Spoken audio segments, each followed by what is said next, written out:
Welcome everybody to the first day of EMEA Contenders Trials. That's right, it's a beautiful sunny August day and we are here to bring you the first day of all the action and one of my penultimate casts in the UK before there is an ocean between us. But right now there is not an ocean between us, but in fact an ocean right next to me. That's right, joining me in the broadcast today is Ethan, Ocean Casts, and welcome to the broadcast. What have we got to look forward to today, Ethan? We've got some pretty exciting matches. We've got some new teams to have a look at. And that's something that's always interesting in Contenders Trials. And Contenders, seeing these newer teams or newer brands come in to the Tier 2, Tier 2.5 Overwatch scene. We'll be starting off looking at one of those teams. Taking on Sheer Cold will be a team coming up from Open Division, Mind Goblin. Mind Goblin, I think if you were to look down the list of players, have not got what you would necessarily recognise as consistent Trials players, star power particularly. A couple of names that are a little bit familiar if you've been knocking around the UK scene or the EMEA scene as long as both of us have. But, you know, when you're looking at them going up against the likes of, so their first matches up against Sheer Cold, Asking, Maimon, Crandop, NKZ, Lucer, and ANJ, like, it's not really a fair comparison. Like, these guys don't have a lot of history behind them. Yeah, no, it's not really. Mind Goblin, realistically, they aren't expected to win this game. Sheer Cold, on the other side of things, are expected probably to win every Trials match. I would say, by far, in the EMEA, they're pretty much the team to beat, in Trials at least. And they have pretty high expectations of themselves. They'll expect to be getting top 4 contenders when they get back to Contenders. I'm confident that they will.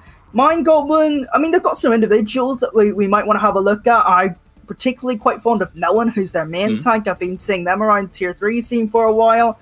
Quite fond of them.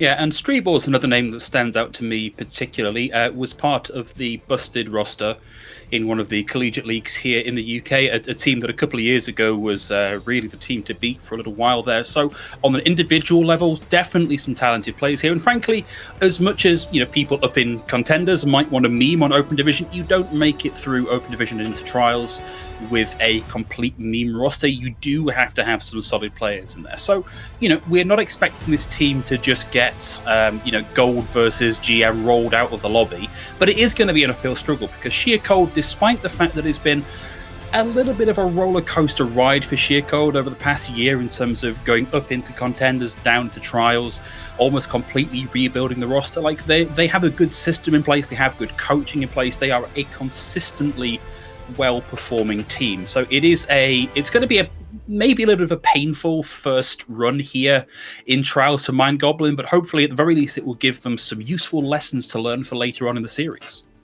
Yeah, and I think it is worth pointing out that Mind Goblin beat some pretty good teams in Open Division. They beat a team called Danish Kebab that had players like Henningsen on it, right? So if that doesn't speak to the level of some of these players, I don't know what else will. One thing that's also really impressive and something you have to respect about this Mind Goblin team is a lot of their players were on a roster previously known as Soulforge, who, not the OD just previously before the last one, they got top 64. They are like a 4.4, 4.5k, maybe 4.6k average team, and they got top 64, which is a big underperformance from them. Yeah. So they did exactly what they needed to do. They picked themselves right back up, and now they're in Contenders Trials.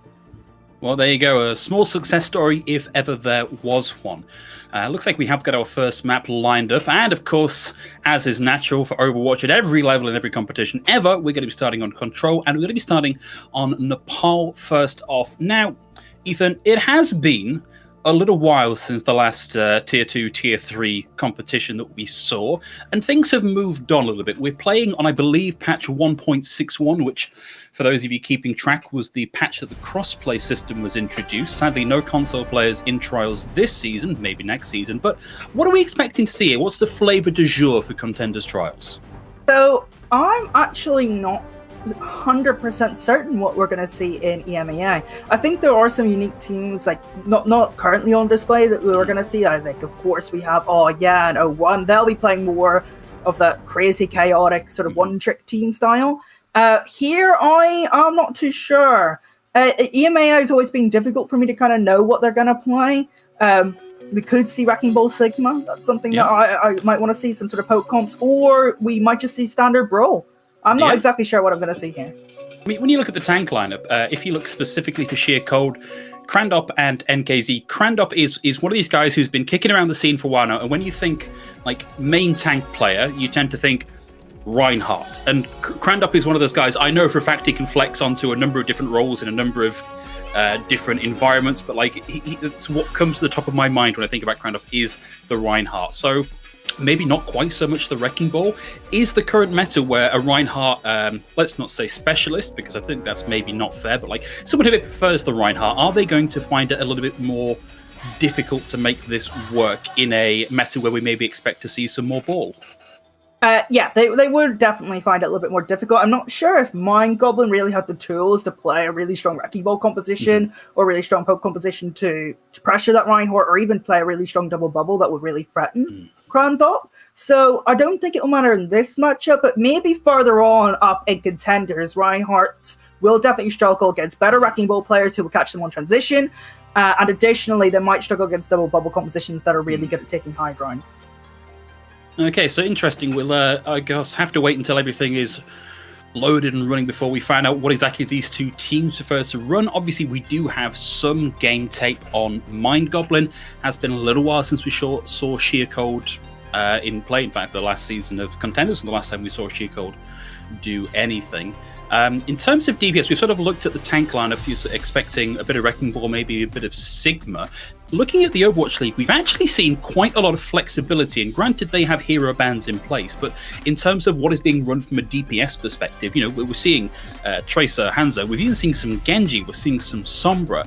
Down at this level where we're not restricted by hero bans, is this likely to fall into like comfort picks, or is there like a definite set meta DPS pair that you'd want to be running here?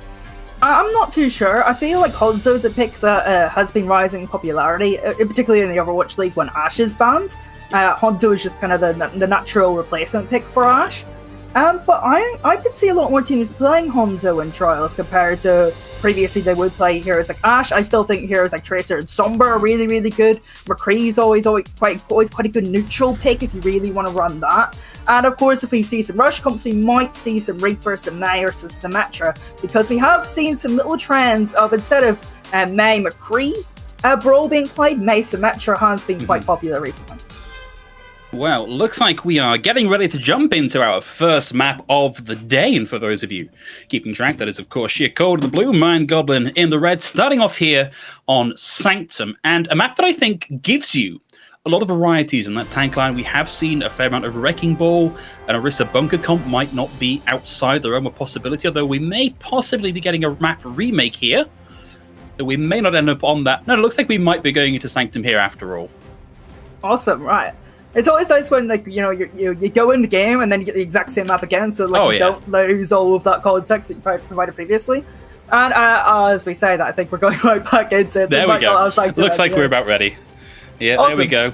Wouldn't be the first day of Contenders Trials if there wasn't at least something just to trip us up at the very beginning here. But yes, somehow, against all odds, here we are, fourth time in a row, starting back on Sanctum here. And as I was leading off with, a few options here. I think a lot of variety available for the tank line. And, well, it's going to be Village. Village is the map we're going to be starting on here, Ocean. All right, so this is one of these points where I think teams, particularly in the Western regions, will probably default to some sort of role compositions. Maybe Rush. I would prefer to see some Rush comps with like Sombra Reaper or something like that, or even Sombra McCree. I think that's something I would prefer, but I feel like it's going to be probably Symmetra and Mei together, where Mei and McCree is the DPS show, and probably Ryan Diva. So Ethan, for the uninitiated, what's the big difference between a Brawl comp and a Rush comp? Because I feel like they can look kind of similar. Oh yeah, 100%, and I definitely understand like the kind of difference, why it would be quite hard to tell the difference. I feel like Brawl, you're kind of, there's a lot more setup involved, whereas Rush, yeah, the only thing we're really setting up is like, you know, looking for a target, trying to find whatever target's either the most isolated or the most vulnerable at that moment, and just kind of running onto that target. Yes, you could do that in a Brawl, but I think it requires a little bit more setup in Brawl to get players in the right positions, to get the most effective angles, particularly if you're playing a McCree variant. So Rush is just a little bit faster paced, and Brawl requires a little bit more setup. It can be quite a little bit more effective in more neutral points. Okay, a couple of different looks here for our teams. It's going to be Mamo on the Pharah here, with Ange giving him the old pocket treatment there. Crandop on the Wrecking Ball, working down the shield for now. and realizes they have to deal with a Symmetra TP through. The wall is out from SXJ, and now they know that they've got another solid 10 seconds where that's not going to be a problem. They've got to make this initiation good. Crowned takes a lot of damage on the way through there, runs into the freeze, and the defense matrix was not enough to keep Crowned up in the fight. That's going to be an early advantage here, although they lose Wex as part of that exchange. They are in a position now to just slowly clear up this fight, and of course, the longer this goes on, the more percentage cap they get. It's an early cap here for Mind Goblin. Yeah, but Will or W Mamon is still alive. They're the most important player here against this Brawl composition. They don't really have much to deal with apart from Juzo. Ooh! Okay, that was a spicy lighting of the blue touch paper there. SXJ's down to the barrage. Immortality field kept almost everybody else alive. There's the D-Mech onto Juzo. Melon down to Asking. Crowned up with the roll through is now going to have the minefield ready to play with. Won't need to throw those particular jacks until a little later on in the fight. 34% capped here for Mind Goblin, and Sheer Cold in control of the points. Yeah, that was a really strong start for Mind Goblin. They isolated Crandop extremely well. Crandop was trying to set up W Mamon for a lot of damage, a lot of splash damage to build up the barrage quicker. In fairness, I think they achieved their goal. They were able to build up the barrage, and I think that fight was kind of inevitably going to end in a barrage from...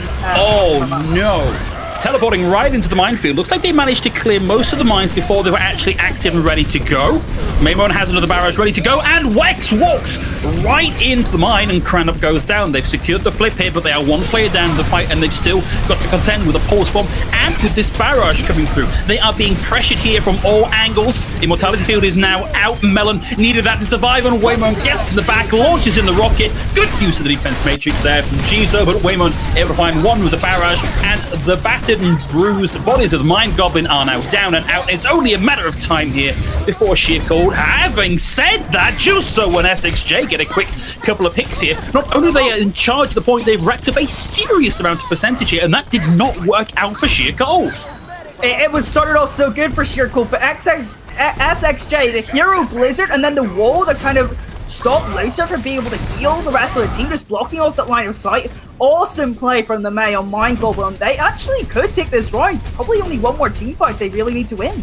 Yeah, 82% here, not a lot of time to play with. Streetball now in position for sound barrier. In fact, it's supportals across the board here. Crandop may get a... Oh, that's nice, into the back line. Melon taken down, the shield no good, pointing that way. Wex down here as well. I think if you're Mind Goblin, you want to get this to 99 and get out, reset nice and quick. Don't stagger out because you've got a lot of time here to come and take this back. Yeah, so Sheercold, they do get the point, and now they kind of have a little bit of an advantage positionally here, because it's quite hard to take space with Afara, and now they're kind of controlling space with Afara, meaning that Mind Goblin kind of have to walk into this damage boost with Afara, the Senora that does a lot of spam. Walking into spam is not an easy thing with that composition. At least they have the Symmetra teleporter, they have a sound barrier to get themselves into the fight, so they do have the resources to do so. Okay, another nice angle of approach there from the teleporter coming in from Wex. Soundberry now out from Streetball, and they may just bully their way onto the point here. Looks like Maymon dropped the barrage into something a little more solid than was really intended. We'll get Rez back into the fight, and the Rez comes through and finds Value SXJ down. Shadow into Fire Strike takes Crandop out of the fight. The flip comes through now. Mind Goblin back in control, and Maymon finding picks, but it is tricky to hold on to this with just a Farah and a Tracer, particularly when Juzo slow rolls the mech over the ground. Waymon back in, buying all kinds of time here for Asking to do the heavy lifting on the floor. Melon charges out, and Crandop knocks him back out of the fight, and incredibly, Sheer Cold looks like they've just sunk their fingernails into the tips of this team fight and are going to flip it back. I thought that was a really impressive fight from Mind Goblin. Yeah, they didn't win it, but I thought they did extremely well to avoid all the spam. The Symmetric Teleporter was perfectly timed. Stray Wars sound barrier was really, really good. But what you have when you're looking at shared core is players like Asking who could just flip any sort of team fight with the flip of a switch. That was beautiful from Asking. Now this last team fight, there's nothing really to work with for Mind Goblin, and that barrage is almost online. Yeah, it's going to be another use of the teleporter there, but this is now, by this point, a little bit too telegraphed, and nothing came through there on the barrage. The flip incredibly comes through again here. Sheer Cold step off the point, but they've stepped off the point to just make room for additional violence. And they're going to find the kills, flip that back, and with 6% left to go, we maybe get a touch here from the support, but I think this is all but done now for this first round on Nepal. I've been really impressed for what I've seen from Mind Goblin. They seem very proactive in what approaches they're taking. Their pathing seems really, really good, which is important against the Farah composition. I don't think they looked like they were out of place at all there. I thought they looked quite competitive. Sheer Gold, I think, made some mistakes in setting up some of their barrages. I feel like NKZ did a great job early on of protecting the Farah, but I feel like timing-wise, the barrages weren't really well set up, and I feel like if they fix that up, that composition that Sheer Cold are playing has a really big strategical advantage against what Mind Goblin are running. So, for Mind Goblin's sake, let's hope that Sheer Cold don't sort that out, but for Sheer Cold's sake, let's hope they sort it out. Yeah, another really good map here for the Fire, and I think worth noting, Maymone, Mr. William Maymone, setting up some incredibly quick barrages, like almost won a fight there in that previous round. So if the occasional one goes astray, don't worry, there'll be another one back in 40 to 50 seconds or so. A bit of a change across the board here from Mind Goblin, but Sheer Cold sticking with this Farah Wrecking Ball Tracer comp. It's going to be crammed up, biding his time here. Knows roughly where the morass of Mind Goblin are, wants to get a big swing through and a power driver. Oh, gets stunned. In fact, there is a lot of shutdown here aimed specifically at Crandup. Has to pop the adaptive shield, but has put them nice and firmly into the path of Maymone.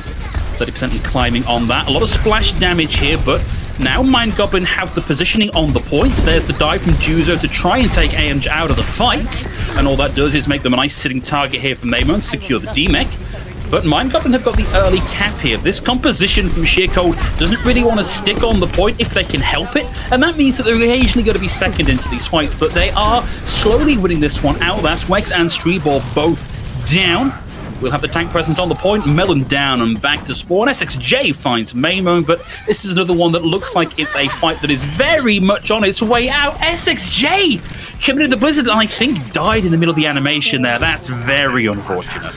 Yeah, that's not... they'll want that ultimate back, but I'm going to be honest, I don't like this McCree pick into the Farah.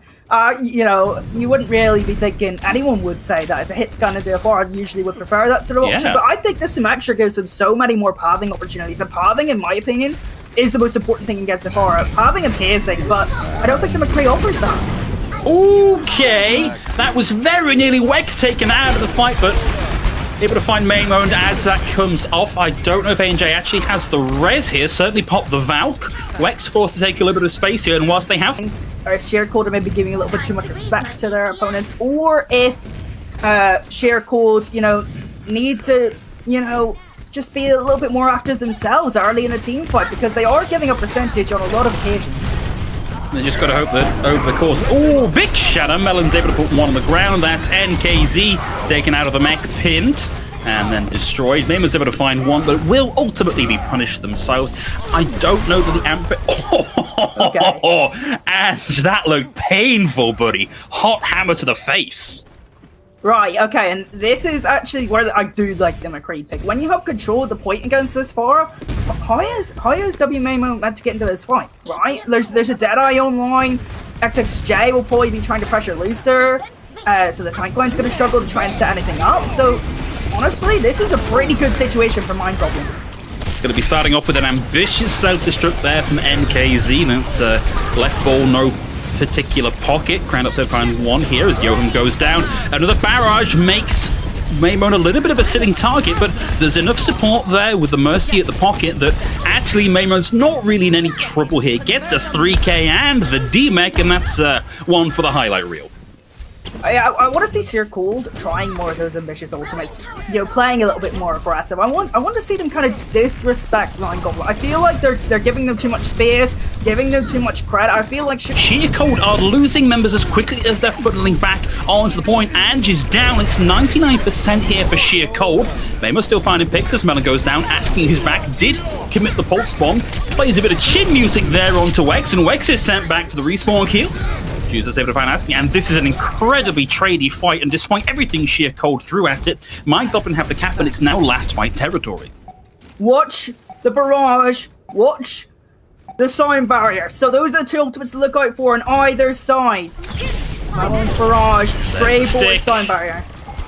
Yeah, Crandall has enough health to deal with that for now, and we'll hopefully get the support a little closer to an ultimate. Gotta be careful. SXJ finds the sleep right up the nostril there, closes in for Waymo and finds the pick. SXJ now down sound barrier in the 5v6. Effectively makes that a 6v6 when you factor in the maths of the amount of health of Volt here. NKZ gonna drop the bomb. Waymo finds the barrage. It's the 3k, the 4k.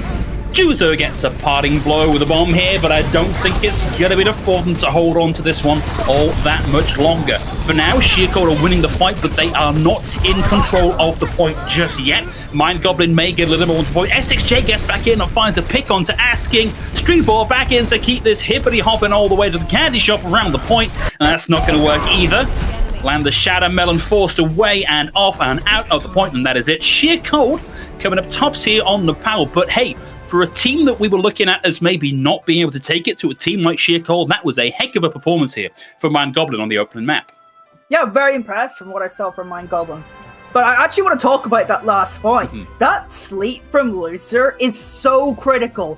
Why is it so critical? It secures the kill into SXJ, which then forces Mind Goblin to have to commit the sound barrier early, because they're not winning that 6v5 without that sound barrier being used early, and maybe they get a couple kills off of that. And once that sound barrier is gone, then it's go time for Mamo on the Pharah to get that barrage play in, and from there, Sheercold take Nepal. But Mind Goblin were extremely impressive. Yeah. This is a team I want to see a lot more of. Yeah, and again, when you think of Sheercold as a team that, whilst they are back in trials now, has been a consistent Contenders team for well over a year now, that is a real badge of honour here for Mind Goblin. Of course, moving on through the rest of the series, we typically see closer matches earlier on in the series, particularly on Control.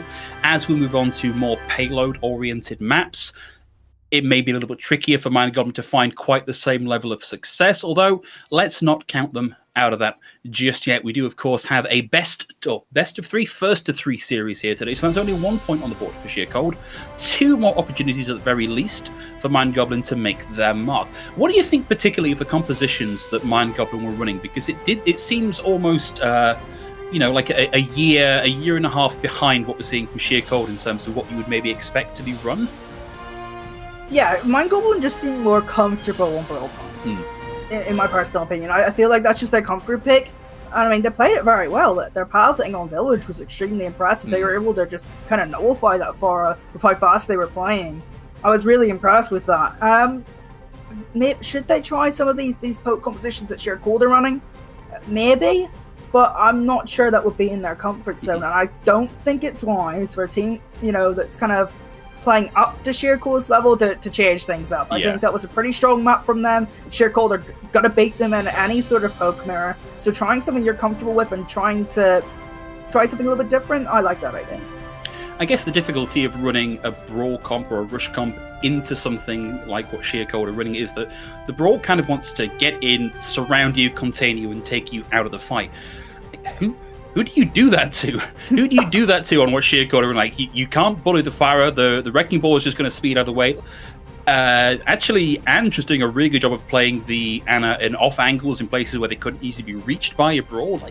Surely at some point you reassess how that works, despite the success you did find there for Mind Goblin, because you can't take a Reinhardt up to fight a Pharah. It's just out of the way too much of the time. I feel like the Brawl composition has a lot more difficulties than Rush would. I feel like Rush, you can play Winston and you can nullify the Pharah a lot more, but I feel like Mind Goblin did a good job at nullifying the Pharah. Yeah. But actually winning team fights and getting to select targets to kill, that was a little bit more difficult for them if they didn't have any ultimates.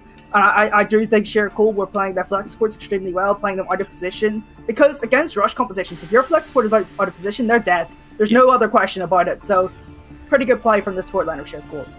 And I think bringing it back to a play you highlighted at the end of that last map, specifically how vulnerable your Anna player can be. We saw Ange playing up on the high ground and SXJ actually being a real threat. If A and J hadn't landed that sleep, hadn't then called in the reinforcements, the damage boosted Farah to secure the kill and force that 5-man sound barrier that we saw coming out towards the end of the fight, there's a chance here we actually saw a third map on the poll because it was such a pivotal moment and so many resources had to go into buying the time for SXJ to get up and actually deal with ANJ. And it was always going to be a coin flip because, you know, a player of ANJ's caliber, of their skill set, is going to land most of those sleep darts, and without proper timing of checking its off cooldown or sufficient mobility to make sure you're out of its way, like, it is always a risk. And a good job here for Sheer Cold on mitigating that risk by putting Ange up out of the way where they're not as big a risk. Yeah, not only did that sleep dart secure the kill on SXJ, it forced the sound barrier, and of course that ultimately won the map for them. So those little moments in Overwatch is what makes the game sort of special, unique to any other game. Just one cooldown, 1 8-second cooldown can change a map. Yeah. Well, speaking of maps, we have the next one locked and loaded, ready to go. On to Hybrid next, and maybe uniquely for the wider community of Overwatch, this is actually my favourite Hybrid map, Numbani. A little bit of an unforgiving second point, but I think just generally a fun map to be a part of. I'm a pretty big fan of this map as well. Oh, good. I mean, a man of taste. Yeah, I'm not a big fan of Kings myself. That's a dangerous thing to say. It's like a B tier map for me. It's like a B tier map. Okay, well, just anybody watching here, I'd like you to know that this is a temporary pairing here. Ocean's views do not reflect my views in the slightest, and when you come for him, leave me out of it. Thank you. Could I add that Sky is my favourite map in the game, or no? Okay, I'm off. I'm sorry, I can't. No, okay, I'll stay in the cast for now. But that was not fun to hear that Volskaya is your favourite map in the game. Anyway, on that bombshell, looks like we are getting about ready to go into the much talked about Numbani, and looks like we are going to be you don't want to talk about things that come out in the spawn room. You don't want to talk about things that come before the map is properly locked in, but I did see a little bit of a hover there of the Bastion from SXJ, and I kind of want to see it. I kind of want to see if they can make that work. I hope not. They're on the offense. That would be particularly mind-boggling. Well, you know, they've been running Symmetra comps, and like as someone who has spent a long time bouncing around the dregs of competitive, Teleporter Bastion, it can work against less stupid players than me. So, you know, let's not count it out completely, but it does look like they are going something a little more sensible here, and it's going to be Sheer Cold on the defense, and this is another interesting wrinkle here. Asking coming in on the Soldier now. Ooh, I like this pick on this map. I feel like Soldier 76 is kind of viable on this map, because you could kind of peel for your Honor a lot easier with the kind of the health pack that Soldier has. I kind of like having Soldier on the top left, and Echo that can kind of fly around. Crand up and NKZ can ping pong in the other high ground where the attacker is trying to push. So there's a lot of options here. The composition on the defense for Sheer Cold. Absolutely. Is this pick from SXJ just for scouting, or are we committing to? Yeah, I think there might be an initial scout here. There's not been a lot of motion yet from NW on Mind Goblin. Okay, that's a bit of a scout. SXJ going to be coming in on the May this time. So, Symmetra May. Some maps, sure, wouldn't have maybe picked it for this one, and that you can't have that happen. And 42% already here for the duplicate for Maymone, and oh boy, Mind Goblin in a bit of trouble here, waiting for Yom to come back. I think they're in a lot of trouble, not just for this team fight, but the entire round. I can see this already being a full hold, because how on earth does this ball composition even play against this Echo, the Soldier, or any of the heroes on Sheer Cold? I don't think this is a very good matchup. It's the same issue as the last one. It's like, you know, how do I go and brawl the Farah? The Farah is not down in brawl range. Look at the damage that Crandop is doing. Already has the primal, and it's a monkey madness here in the back room. Finds the displacement kill, Melon down and off the map, and it is turning into a bit of a fiesta here. I can't believe how quick Crandop got that order. That was crazy. A minute and a half gone already, Phil, and like they can't really go back to spawn and switch composition now. We're in, are we? We're in, are we? We got the Amp Matrix up, we got the wall. There's the duplicate, and it's Maymone picking up the Diva this time. At 91%, it's going to be a self-destruct in a small room. The answering self-destruct comes out, but all that secures is the D-duplicate. That's a one-for-one trade, and Crandop's able to find the kill here. High ground control, now momentarily passing over to Mind Goblin, but they've lost their main tank, and now they've also got to deal with asking with the one legal aimbot in the game. Yes, he's on the low ground, so it's not going to be a perfect angle here. SHJ finds Maymone. Juzo falls to NKZ, but the res comes back in for Maymone and is able to equalize that. Crandop finds Yoham, and there was a momentary glimmer of hope there for Mind Goblin, but Sheer Cold put it back in the freezer where it glimmers no longer.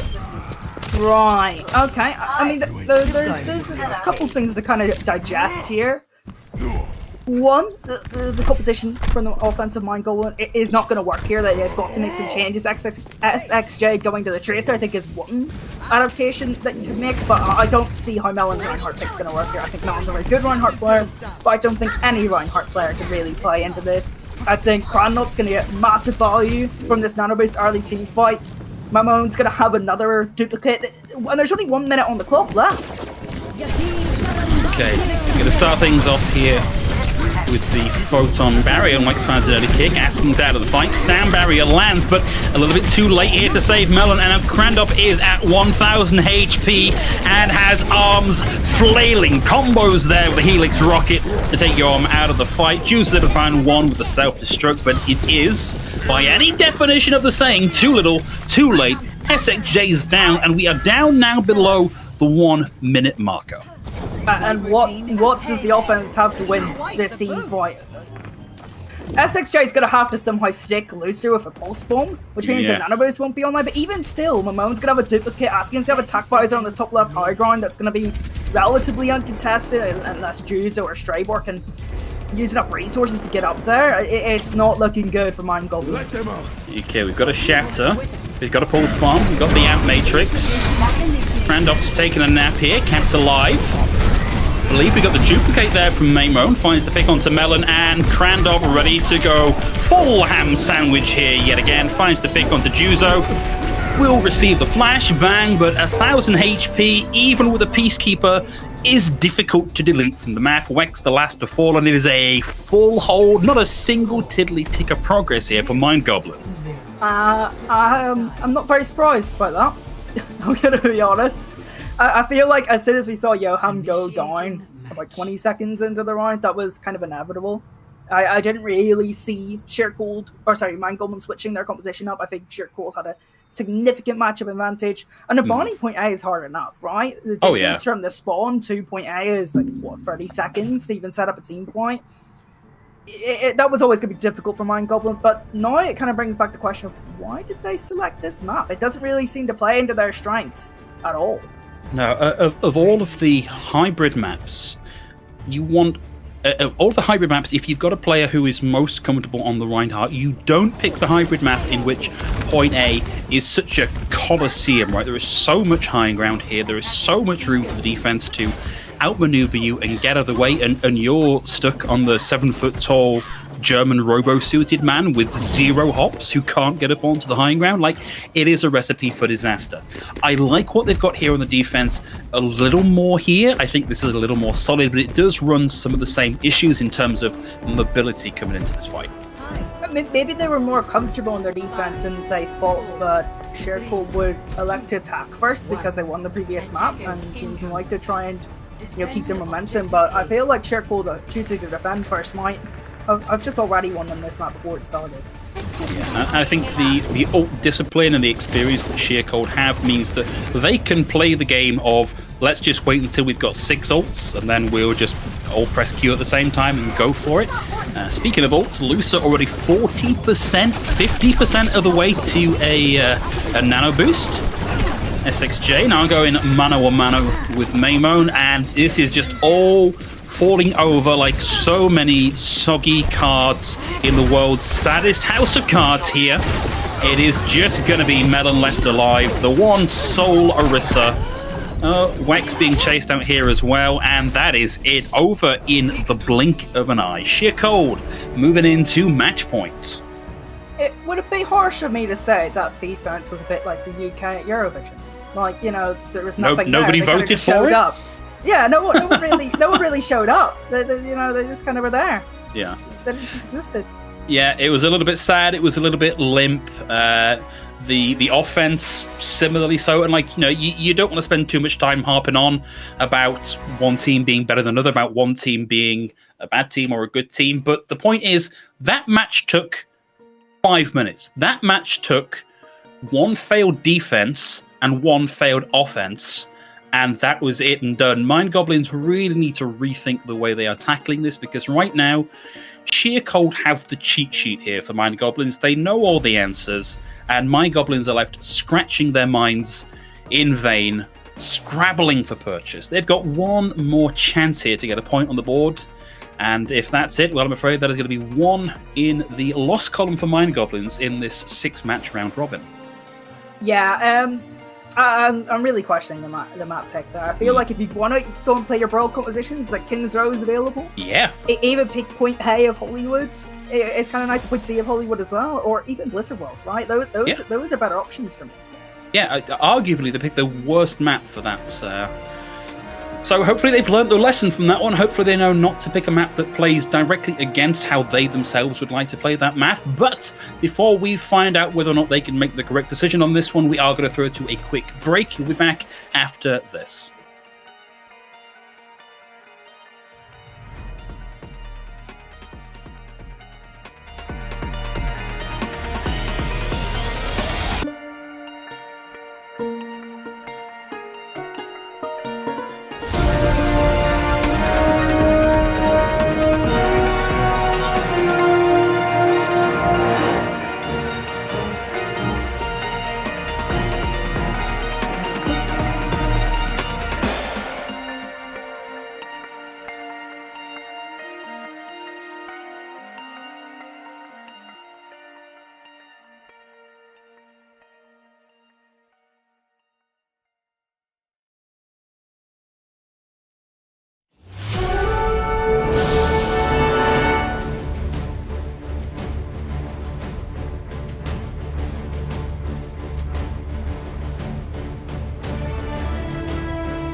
Welcome back, everybody. Hope you are as refreshed and rejuvenated as I'm feeling, having had a small mouthful of water in that break. We are ready for what could be the last map in this series, and unless my spot the difference skills are really failing me here, Ethan, it looks like we're going to Gibraltar for our payload map. I don't like this pick either. It's another not particularly brawly map unless they're about to change up how they want to run this tank line. It's a little bit of a head scratcher. Yeah, I mean, maybe they could go for some sort of like spawn tank. Okay. I have just been informed that this is just the map that is currently showing. They've not made that pick yet. Well, it looks like we're actually be going to Havana this time round. Okay, so yeah, I like that one. That is a lot better for the sort of Reinhardt Central comps they were running than Gibraltar. That would have been a disaster, to be honest. But we're going to Havana. This is probably the best map for Brawl. Out of the escort maps, I think maybe you can make a case for potentially Dorado, but I wouldn't have heard Route 66. Probably Route 66 is up there as well. But I think Havana is the best map for Brawl because of the opening spawn cap you can get. You can probably force 3 team fights some point 9 with focal positions on the defense. Problem is, I don't think Mind Goblin are going to be able to defense first. I think Sharecode are intelligent enough here to probably run some sort of poke comp on the defense and set their own pace. Yeah, more than likely. Again, I don't want to harp on Crandop too much, but for full disclosure, I do some content creation stuff for Sharecode every now and then, and I have had a chance to chat fairly extensively with Crandop, and he's a guy with a lot of experience and a lot of drive. Like, the main tank is typically like the team captain, the leader, the heart of the team.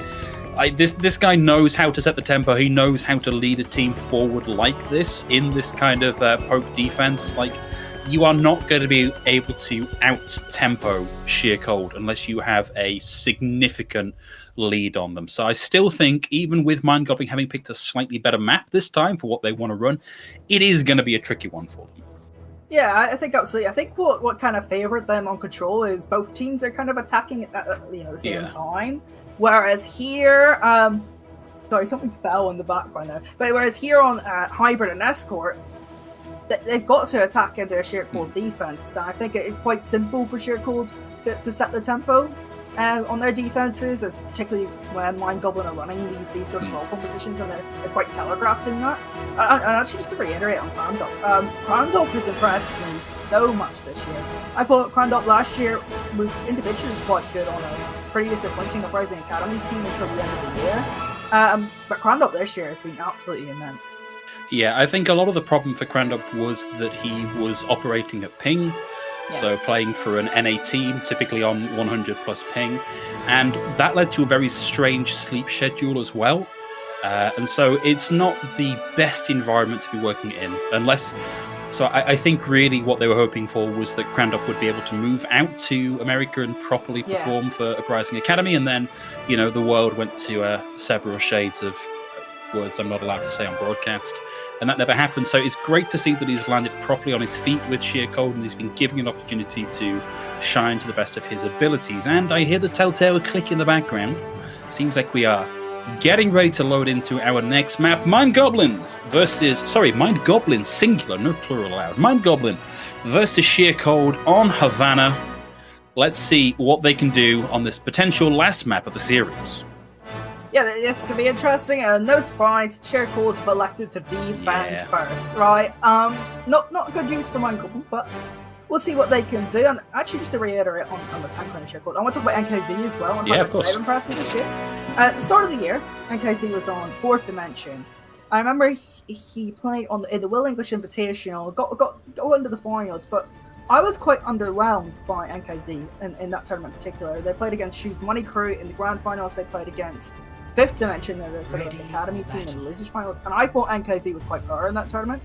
A couple of days after NKZ was announced for Sharecode, and I was super surprised, right? I thought it was going to be a pretty poor pickup.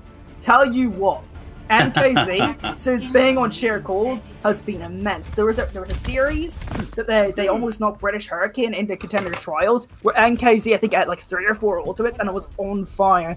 That tank going, for me, has had such a good redemption story this year, and I hope that those two tanks continue to work together in the future. I think they've been really good together.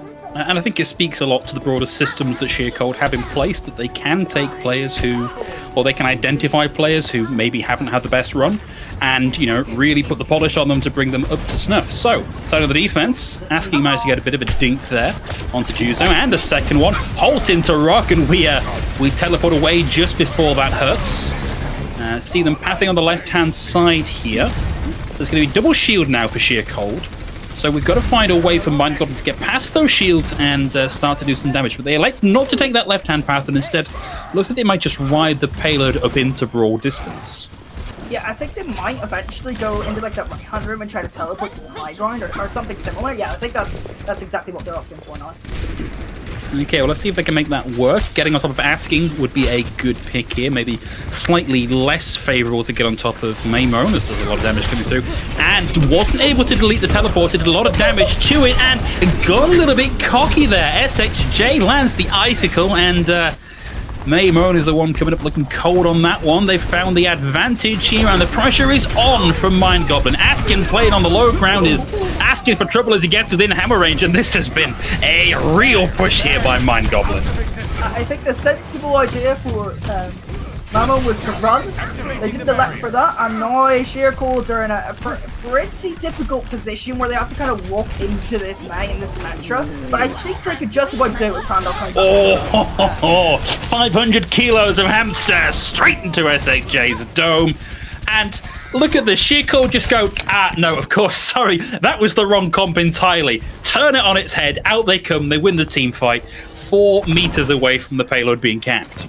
I thought they might get back into that fight because Crandall would come back on the Wrecking Ball and be able to isolate something like a knight. I didn't think it would be that fast.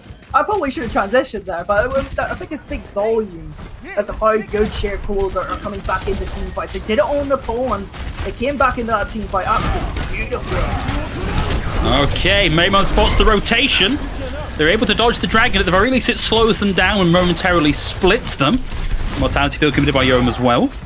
They're going to start pushing on through, but there's a whole world of spam coming the way of Mind Goblin as they make this push through. They do have tools here, they do have a sound barrier, they do have a shatter, but now they've got to contend with the gravitic flux. Shatter comes out, will find Crandop, able to pop the adaptive shields, but doesn't get enough to keep themselves in the fight. SXJ and Chooser able to find the 1-2 punch here.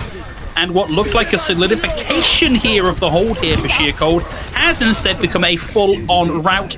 They've committed support ultimates here as well, and that was a lost fight by any stretch of the imagination. Asking is blocked out here by the wall, makes the rotation onto the left, but can't really find any angles to make anything work.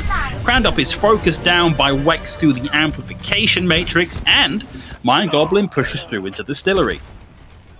Yeah, that was a pretty impressive team fight from Mind Goblin. They seem to be finding the answers into how to isolate targets. The Sheer Cold are kind of playing out of position. You know, when a Sheer Cold player is isolated on their defense here on Piranha, they've been killed, and rightfully so. It's pretty good from Mind Goblin in that respect. It is, and of course they're coming into this with a handful of tools to use for this next push. Sheer Cold have already taken an aggressive positioning here that gives them the high ground as Mind Goblin look to push through here, but there are a couple of big openers here. They've got to be on the lookout for Wex making a flank and finding a couple of picks there. In fact, you can now hear that coming off. We get the self-destruct as well. It's 1 for the Deadeye, and the Immortality field for the self-destruct. Maymone down to Wex, and this is a much, much better look here from Mind Goblin. Yeah, absolutely. I do think that the payload was in a really awkward place for Sheer Cold to take a team fight, because they take a team fight where the payload is and try to play proactively, then they're eventually just going to lose the longer team fight because of spawns. And if they give up too much space, then the Deadeye goes off, the self-destruct goes off like they did, and they kind of lose it anyway. And now that Crandall's probably going to get staggered in the back line, that definitely doesn't help at all. And that's going to be a lot of free progress for Mind Goblin. What can they do with that progress, though? That's the big question. How are they going to get Wex set up for this next team fight? It's the classic Wrecking Ball Tracer duel, a duel as old as time. Crandop drops the minefield. It's Maymone with the dragon. Nice angle here. Yohum doesn't die to it, care of the Immortality field, but that's going to be another 25 seconds before that's available. SXJ is down to Maymone. Asking will have shields and a defense matrix to deal with to find some value here with the attack visor. So far, it's a little bit of a stalemate. We'd see Maymone down. SXJ will be back in the fight way before Maymone is. And Asking giving up some ground here. There we go. That's what he was waiting for. The amplification matrix is now online, but Mind Goblin have gotten out of the line of fire here. Immortality field keeps NKZ alive, and that's the attack visor coming through, but it's nothing but shields here for all that pulse rifle ammo coming through. A bit of progress on the payload. Lusa with the... ultimate ready to go. Might not need it just yet. Oh, gonna pop it. Off we go into the small room. Buys a little bit of safety, certainty, and surety here for Shiako to start to find kills, but they need to be careful. They've got to get back onto that payload, and they don't want it capped out from under them. They're winning this fight, and they are going to solidify the hold. That was such a weird team fight. Like, both teams are just kind of patiently waiting for the win conditions to come online, and I feel like it was just kind of unlucky that Lucer had the Transcendence online, Crandall was about to build up the minefield, as my goal thought it was their opportunity to go in. I think that maybe it could have been like a nice bait from Sheercold, but I think it was actually just kind of a little bit of a lucky suggestion there that Sheercold had their win conditions as soon as Mind Goblin decided it was go time. But my Goblin will have some options for this next offensive push. They're going to self-destruct to try and buy some space, but that pick definitely isn't going to help them. Yeah, that last fight went on so long that I didn't notice that Memo had made the swap onto the Tracer and is now most of the way towards a Pulse Bomb. Juzo actually finds a pick here. Lucer's out of the fight. NKZ's DMX. Wex finds the pick! And that is it. Suddenly they're 2 up in the fight. They're going to be doing this in overtime, but there's no way that Sheercold come back from this. Surely. Asking's on the back here. Finds the Power Driver connect. Combos that with the attack visor. Nice big jump with the boots there from Ange. Dodges the Pulse Bomb, but Krandop's down. Maymon and NKZ doing their best here to stall it out, to keep it going that little bit longer, to buy time for the rest of the team to get back in. Asking and Lucer get in and find the kills. That's 2 for Asking. It's Tanks alive. The Shatter comes in. NKZ is down. Maymon is down. Asking with a drop down. Lucer there and taking damage. Juzo dodging and juking, and Lucer pulls it out the bag, and Sheercold stop it just at the very end of point B. What did Asking and Lucer just do? Like, what have I just... The Lord's work, Ethan. They did the Lord's work. Yeah, Asking was just sitting, like, beside ANJ's amplification matrix. I killed 4 of that team fight, I believe, maybe 5. Lucer just stood up on the high ground and built the Transcendence up to keep it alive as well. Contenders level players in trials. That was absolutely unbelievable from those 2 individuals. It's got to be very frustrating for Mind Goblin, right? Because they had so many good fight wins, and they just weren't quite able to make enough progress with them to secure point B and get a chance at getting it all the way through the map. Now there is a very definite line in the sand. We've shown that the composition they're running has some value. They can make it work, but they're coming up against Contenders level players. You know, the unfortunate reality of trials is that you have the best in tier 3 going up against the not quite the best in tier 2. And there is a surprising gap here, both in terms of experience, years playing the game, overall mechanics that can separate 2 teams like this. And this is what we're seeing for Mind Goblin, unfortunately. They've finally shown they can play their style, they can make it work, but it's just not enough. I think the silver lining is their composition's actually better on defense here, and they'll get at least 3 fights probably on this point. Oh, Grand up with a bit of a wild charge here. Able to dodge the answering charge from Melon, who's now under the umbrella of the Immortality Field, and Crandop turned momentarily into a Crandopsicle. NKZ is able to find Wex. And that's maybe an unfortunate pick here. Of course, looking at where the spawn is, it's a heck of a lot quicker on the respawn here for Sheercold. So they are going to be in the 5v6, and NKZ not bothering with the mech. They're just going to move the payload in the Baby Diva form. I mean, I like that idea, because that might actually stop Mind Goblin getting 3 fights on this point. And only make it 2. Yeah, I mean, look, it's how you play this Brawl Comp. You play up against the spawn, you get as many fights as you can, and it just hasn't worked out. Losing Wex was a big part of that, and then just a little bit too tunnel visually on the fight on the left-hand side, not watching the cart moving, and it all just fell apart here, and now you're just going to see it right on through. Yeah, and now the big test is, how does XXJ get this Blizzard off? Because they have to kind of walk through an amplification matrix and an Asking. Yeah, walking through and Asking every bit as dangerous as walking through an amplification matrix, and when you combo the 2, you're going to find 2 picks here for Asking. Crandop gets Melon here, and SXJ just a sitting duck here behind the cart. A small amount of time board here for Juzo. And that's going to be payload around in that corner. Maybe we get a touch the last second contest here, but I almost think it's not worth it. Let's have a look at the replay here. I just don't think that they realise that Asking is here because they don't have anywhere to go when Asking is there. They've got the high noon through the amplification matrix here. Shadow comes through as well. Wex able to find one. NKZ out the fight. Angie is going to hold onto the sound barrier for now. They've realised that this is a fight that they are unlikely to win. Crandop down, so they are going to back out for now. The contest here, good from Mind Goblin, but look at what Sheer Cold have to play with. The Blizzard here is going to be a big difference maker. I don't know how they're going to set up the Blizzard, though. Similar to how it was difficult for SXJ to set up the Blizzard, I think it's quite difficult here, because Blizzard's better used in slower paced team fights, and how do you even engage here and make the team fight slower paced? I mean, maybe it'll slow down naturally. That's probably what you're going to hope for. Okay, blocked off the line of escape there up the stairs. Out comes the Blizzards. Sound barrier for good measure, and you know they looked at all the eggs they had in this basket and they went, we don't need those, and just started chucking them at the team fight. NKZ's going to hold on to the self-destruct, Luso with the amp matrix, and they just get through fairly evenly there. Maymon actually making pretty good use of the Blizzard. Yeah, and actually one thing I want to point out that's kind of nice for Line Goblin is look at the time, man, right? 3.5 minutes to do point B Havana.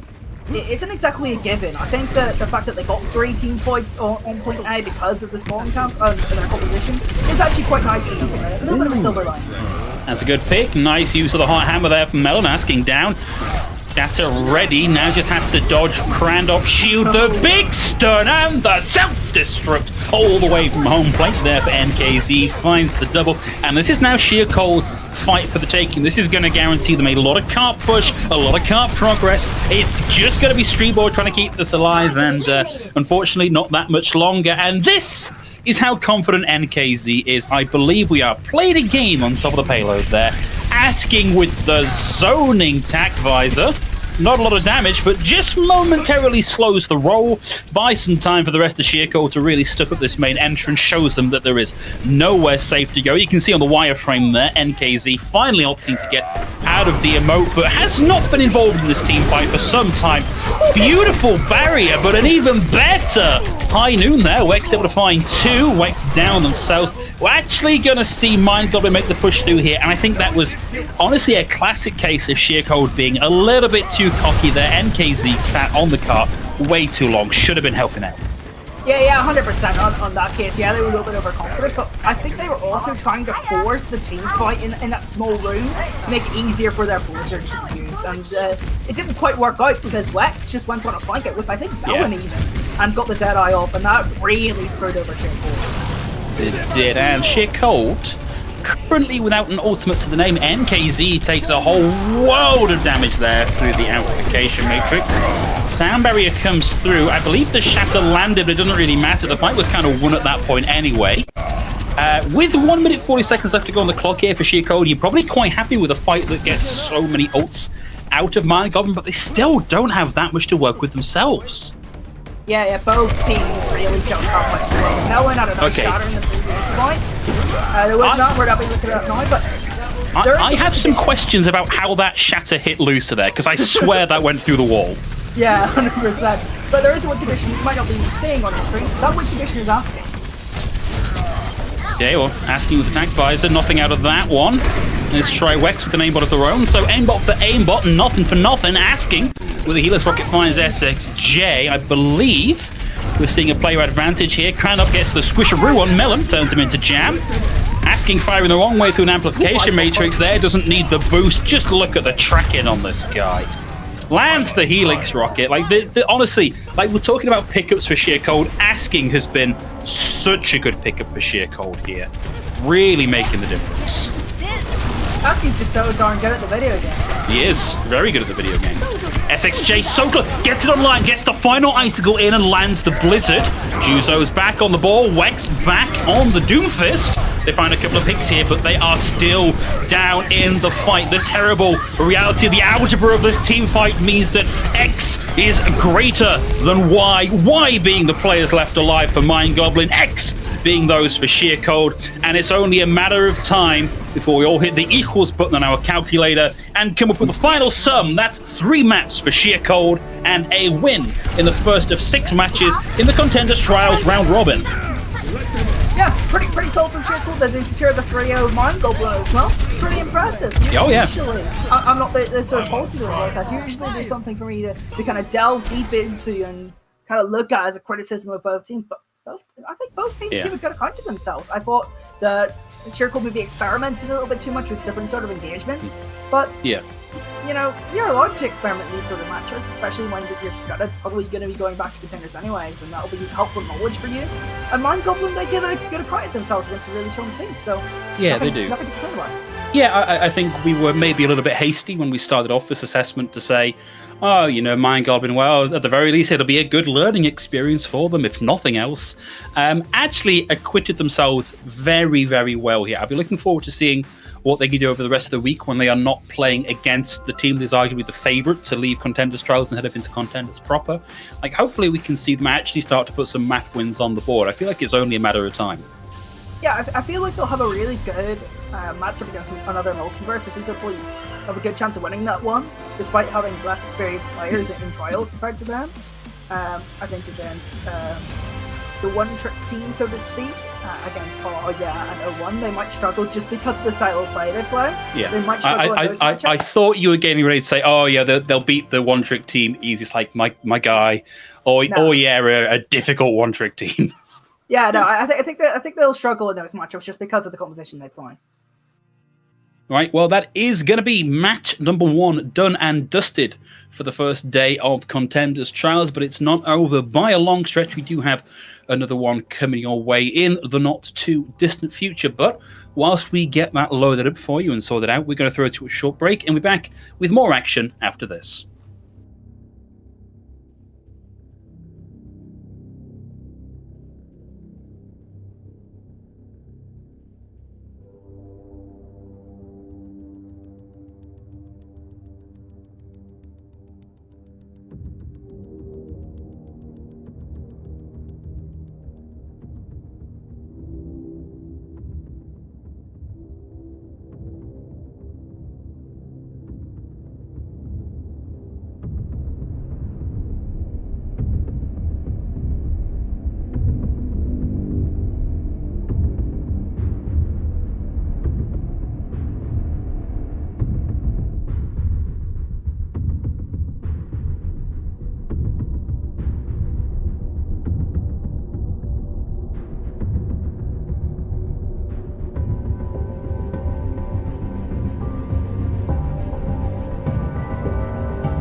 Wow, what a talented and handsome audience. Thank you very much for tuning in. We really appreciate it.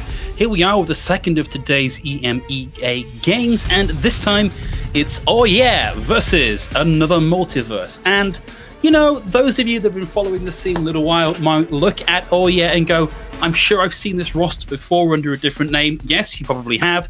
It's our favourite EMEA one-trick team back from the ashes once again, and to help us make sense of the nonsense we can expect from them today, we do, of course, have Ethan to my, left, to my left, right, one of those, to my side, one of those. Break it down. What can we expect from this matchup? Craziness. That's pretty much all we can really expect from Oh Yeah. That's all we really ever expected from Oh Yeah. During OD, there was a period of time where they were kind of adding a little bit more structure to their craziness, right? It was particularly when they were running prep comps. They were kind of forcing players into little chokes where Junkrat can get a lot more value instead of, running into the team with a Junkrat, like just rushing in. It was a little less craziness than expected. It was a little bit more structured, and I liked that a lot more from them. I hope that we get to see a little bit more of that now. Another multiverse. Playing against this, I'm not sure how they're going to deal with it. I think Holy Pig's going to be their only real tool because they are super, super flexible. And I feel like having a player that's super flexible in a sort of one-trick chaotic matchup is always super nice. Absolutely. We were talking before this match actually started, like looking down the list of players in Fourth Dimension, that the Holy Pig is certainly a player that I have run into several times before, who I would rate as a very capable flex DPS in the traditional sense of the word flex DPS, which of course means likes to play Genji. So expect some fireworks from this guy in particular. But the rest of another multiverse, previously Fourth Dimension, previously Fifth Dimension, here because they bought the Exoblivione trial spot, I believe. Some players that I'm at least used to seeing in the UK scene. Disclosure, I've seen a lot of at a particular UK competition series over the past couple of years. Chaos, Chase Torch, again, similar sort of environment. It's a very UK-heavy team. In fact, there's only Chase Torch that is not a UK... Sorry, Chase Torch and Tom that are not UK players here. So, unusual to see so many British players on one team, I think. It's nice to see more British representation. It's nice. Yeah, agreed. But I think the other thing to consider here, the thing to talk about, is how we expect this matchup to go.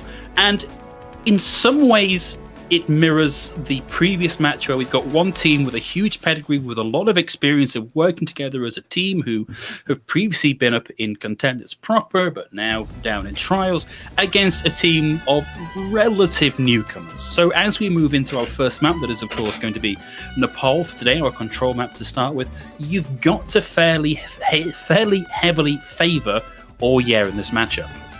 Yeah, I would. I think Oh Yeah haven't been as good as they have been previously as of late. Of course, they haven't won the previous two OGs. They've got up in second place both times. So you can maybe look at that as a bit of a fall from grace. And of course, they didn't make it to Contenders last time. They were in Contenders Trials. But I'm not going to look at it that way. I think Oh Yeah, they've done a little bit of restructuring. I think with a little bit more maturity in their play, they'll get Contenders this time around. I thoroughly expect them to win this matchup. I'm not expecting too much from this another multiverse team. I think it's kind of a little bit of a scramble to get this team together. It's just a mix of 40 and 5D players that I don't really think work together that well. Disclosure is a player that I always see that has a lot of promise and just never quite matches it. I feel like a lot of this team's success is going to be on the Holy Pig and the Holy Pig alone. Yeah.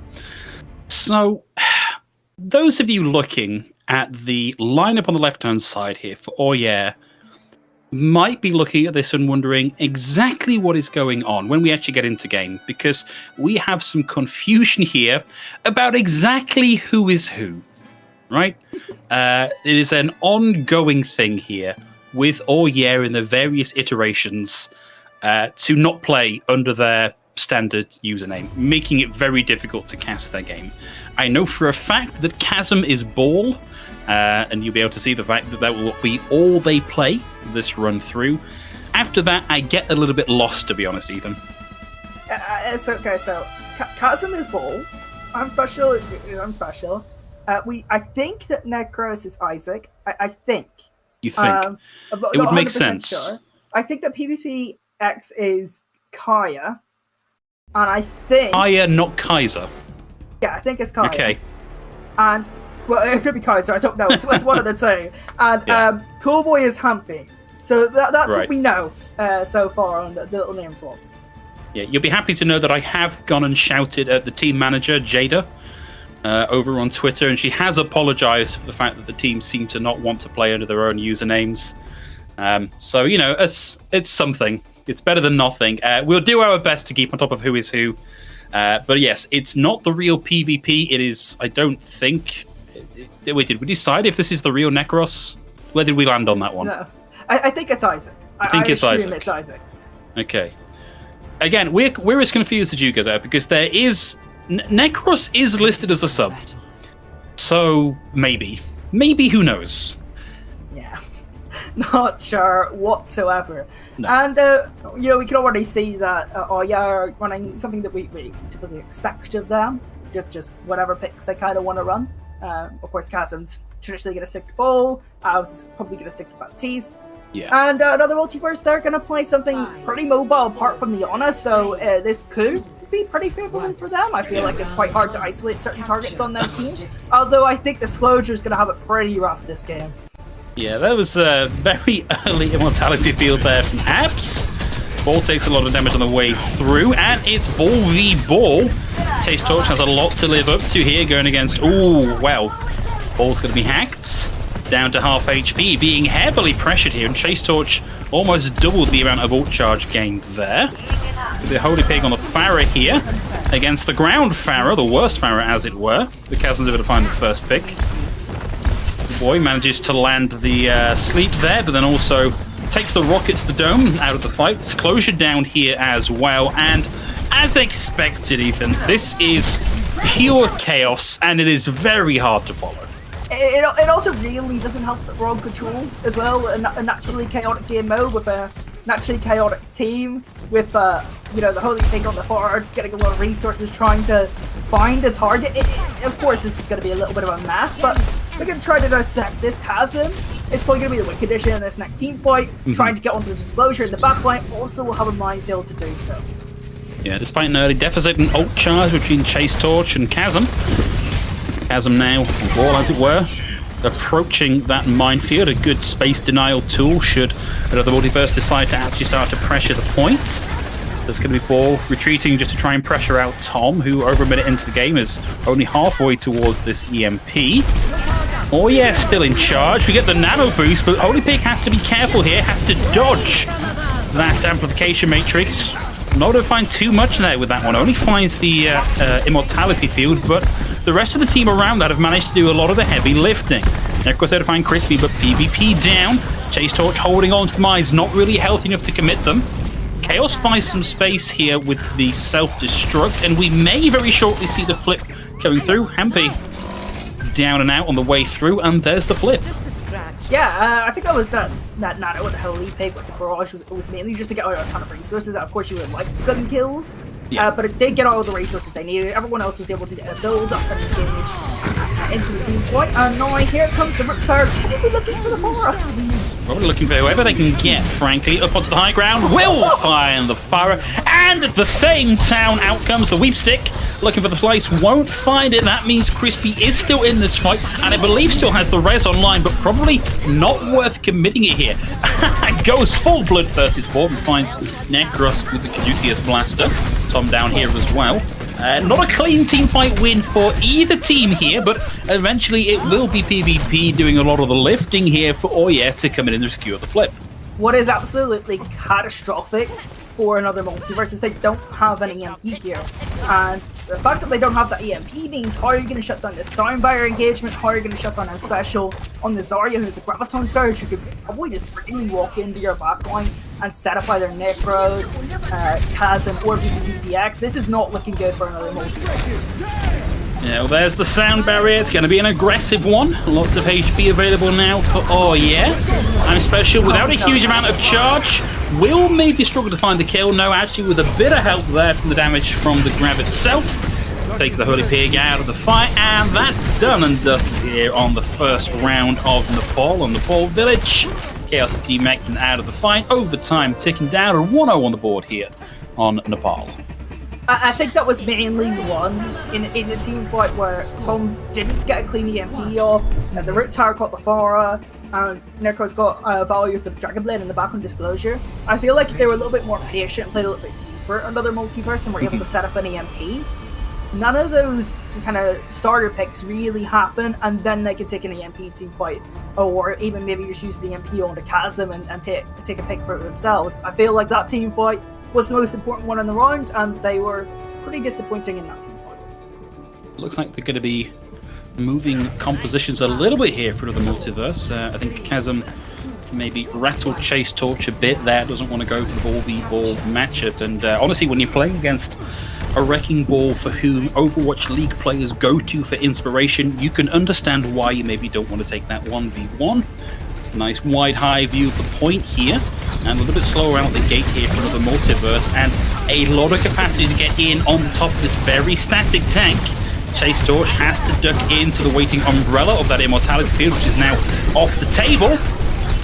Necros in with a dash through this PvP that finds the kill. It's just going to be Necros doing the body blows and relying on someone else to come in and find the kills, but what a dash melee there, Tom, out of the fight, and the first cap about to come through, Ethan. I do like the Tracer adjustment. I like more mobile characters against these sort of OTP styles, but I don't like the Orisa here. I think Brigitte and Baptiste backline is easily isolated as well. I just don't think they're well prepared for this matchup. I don't think there's a real clear game plan for another multiverse, other than let's take individual drills and hope for the best. Well, we have got another adaptation here. The Holy Pig now coming in on the McCree. Necros burns the deflect early. Now has to back away, and Amplification Matrix on the field, and the Holy Pig able to get one through that. Chasm and PvP now both down. Tom starting to pressure the point. Will force Oye to come back and keep this contested, or just give it right the way over. I'm Special commits the grab here, but is there enough follow-up damage here? Boy's down, but Chaos fell into the pit without the fly available. There was a moment there where this was going to flip right the way back to Oye, but I feel like we are out of that particular... No! They've actually got the numbers on the point. They secure the flip here. Only 16% gained for another multiverse. Yeah, they do have a composition to take drills early in the team fight. That's what they can do against this OTP style. But how do they take space against it? I don't think it's possible with what they're running. And I think that last fight exemplified that beautifully. Okay, well, they're going to go for a Supercharger engage. And as a rejoinder to that, we get the minefield and we get the blade out. Self-destruct comes in from Chaos, but it's a little bit late and nothing doing. Holy Pig finds Necros, and sure, that's a nice trophy to put on your shelf, but it ain't a fight win. It's just not enough. Yeah, so you'll find that another multiverse will win certain engagements and get a couple of kills and win a couple of duels, but other than that, actually, getting point progression, taking space, I just don't see it happening whatsoever. And now they're running into a Riptire, and all they've really got is maybe a Deadeye. It's not looking good for them. Do you know what? The mind games you can play with a Riptire. We know roughly where it is. We know how long it's been running, but we don't know for sure where it is, and that takes Chase Torch out of the picture at the 91% mark here. But oh yeah, they've got a sound barrier here to weather this storm. The Holy Pig needs to get something big here. It's just not going to happen. The pressure was too great. We see the pulse bomb land here from Tom, though. This is the potential for a flip, because overtime is ticking down. We have bodies on the point here for both teams, and PvP and Abs are both down. Necros looking to even the score. Get the grab here for I'm Special. No charge to speak of here, but can stop the contest coming in. Chaos tags back onto the point. There's the grab, lands around the defense matrix, but again, not a lot of follow-up damage here. The Holy Pig's able to find I'm Special. We actually see PvP coming back in on the Symmetra to speed up the respawns coming in, but it looks like the multiverse might actually win out this fight. Whoa, a shaky team fight from all, yeah, but all credit to another multiverse. It is a shaky team fight from their opponents, but they take advantage beautifully. They capitalize on their mistakes. Beautiful pulse bomb from Tom, a nice individual point. Let's have a look at this pulse. Too much of, but you know what? Good team fight from them.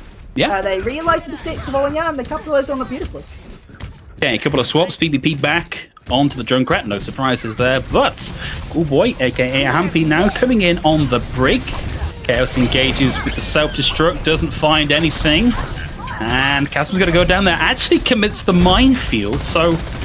I mean, the potential for a fluke kill here maybe is an equalizer, but it's been a little bit too slow. Another multiverse, they path away from it, and they're happy just to go and keep the point contested while they wait for Chasm to come back into the fight here for, oh yeah. Speaking of which, in like a rocket right onto the point. Holy Pig takes a lot of damage. It's the 1v1, Holy Pig versus Necros. Necros in a bit of trouble here. Slightly lower in HP, but will have the blade, dashes through, gets stunned, but still finds the kills. Still pointy after all these years. That sword, the flip came through, the overtime trickled on down, and oh yeah, take one in the series. Yeah, I think it was definitely expected. Oh yeah, that they are probably the better team on paper, and obviously Control suits them a lot better than those in another multiverse. I feel like other game modes, another multiverse might get closer. I don't really see them winning this series, but oh yeah, pretty good map from them. Not too many mistakes, but in fairness to another multiverse, I'm not usually fair on broadcast. Yeah, you're not really fair to anybody. Yeah, that's true. When OEM made mistakes, another multiverse did, pick them up. They did capitalize on those errors and won team fights. Yeah, absolutely. It's another one of these instances where we sort of talked up the fact that, oh yeah, are going to be a difficult opponent. Maybe another multiverse aren't quite experienced enough to really take this the distance, but the fact that they are able to spot these mistakes from oh yeah and find value in that and get some point progress, some capture, it says good things about them. And again, against a team that is probably not one of our top locks for getting into contenders again, hopefully they can do a little bit better. Like, I'd actually really like to see another multiverse up against a Mind Goblin. Like, that feels to me like a really interesting even match, so hopefully we can get that cast over the next couple of days. Yeah, I would be excited for that as well. I feel like both those teams are evenly matched. I would say that Mind Goblin has a little bit more potential than another multiverse, but I think another multiverse is definitely a more experienced team in that matchup. And if another multiverse took a little bit of knowledge from Mind Goblin's game versus Share Cold and did some things that Share Cold did, then I think they would be in a pretty good place to win that series. But I still kind of think that Mind Goblin have a little bit more potential and maybe a little bit of a higher ceiling to hit. Yeah, quite possibly. I think one of the nice things about having your first game of the 6-match round robin be against a relatively strong team, it means that you've kind of got nowhere to go but up, and you get some really, really good game footage. Like, you either get a good assessment of your own faults or some tapes of how somebody did some things you did a little better, so you can review them between game days, come back and have a better try. So this is actually a slightly different setup for most trials. Most trials have been conducted over the course of a week. This time, because of the way the Overwatch League is structured, not wanting to clash with broadcast, it's actually 2 3-day game weeks. So there is a big gap between the first and second half of the season, which will allow people to properly review game footage and come back even stronger. Yeah, that's super helpful for these OD teams coming up, or quote-unquote weaker teams, is the footage wrong. I think that's definitely so important for them, because when you get an opportunity to play a team like Sheer Cold or a team like Oh Yeah and review that footage, that is so valuable to players who are trying to get up there, who are trying to grind, who are trying to get into tier 2. That footage is so damn important. We have the map graphic up for a solid minute and a half there, and failed to mention that we are, of course, going to our payload map next, and it's Rialto coming up. So this is going to be another Multiverses map choice. I don't think there is such a thing necessarily as a good map pick against Oh Yeah. Under a different iteration, it used to be that you took them to Junkertown and you get Junkertown for free. I don't think that's the case anymore, and I think Rialto is still going to be a difficult map for them. Yeah, I would have said maybe Junkertown is the smarter pick in theory, but I feel like players like Unspecial have been now a little bit more flexible as well. I feel like it's not a set in stone to go to Junkertown anymore. I think this Rialto pick is just to try and get value out of Holy Pig on the Pharah. There's a lot of cover in the air that Pharah can use to try and get as much value as possible, play a little bit more aggressively. I think that's probably the reasoning behind this Rialto pick.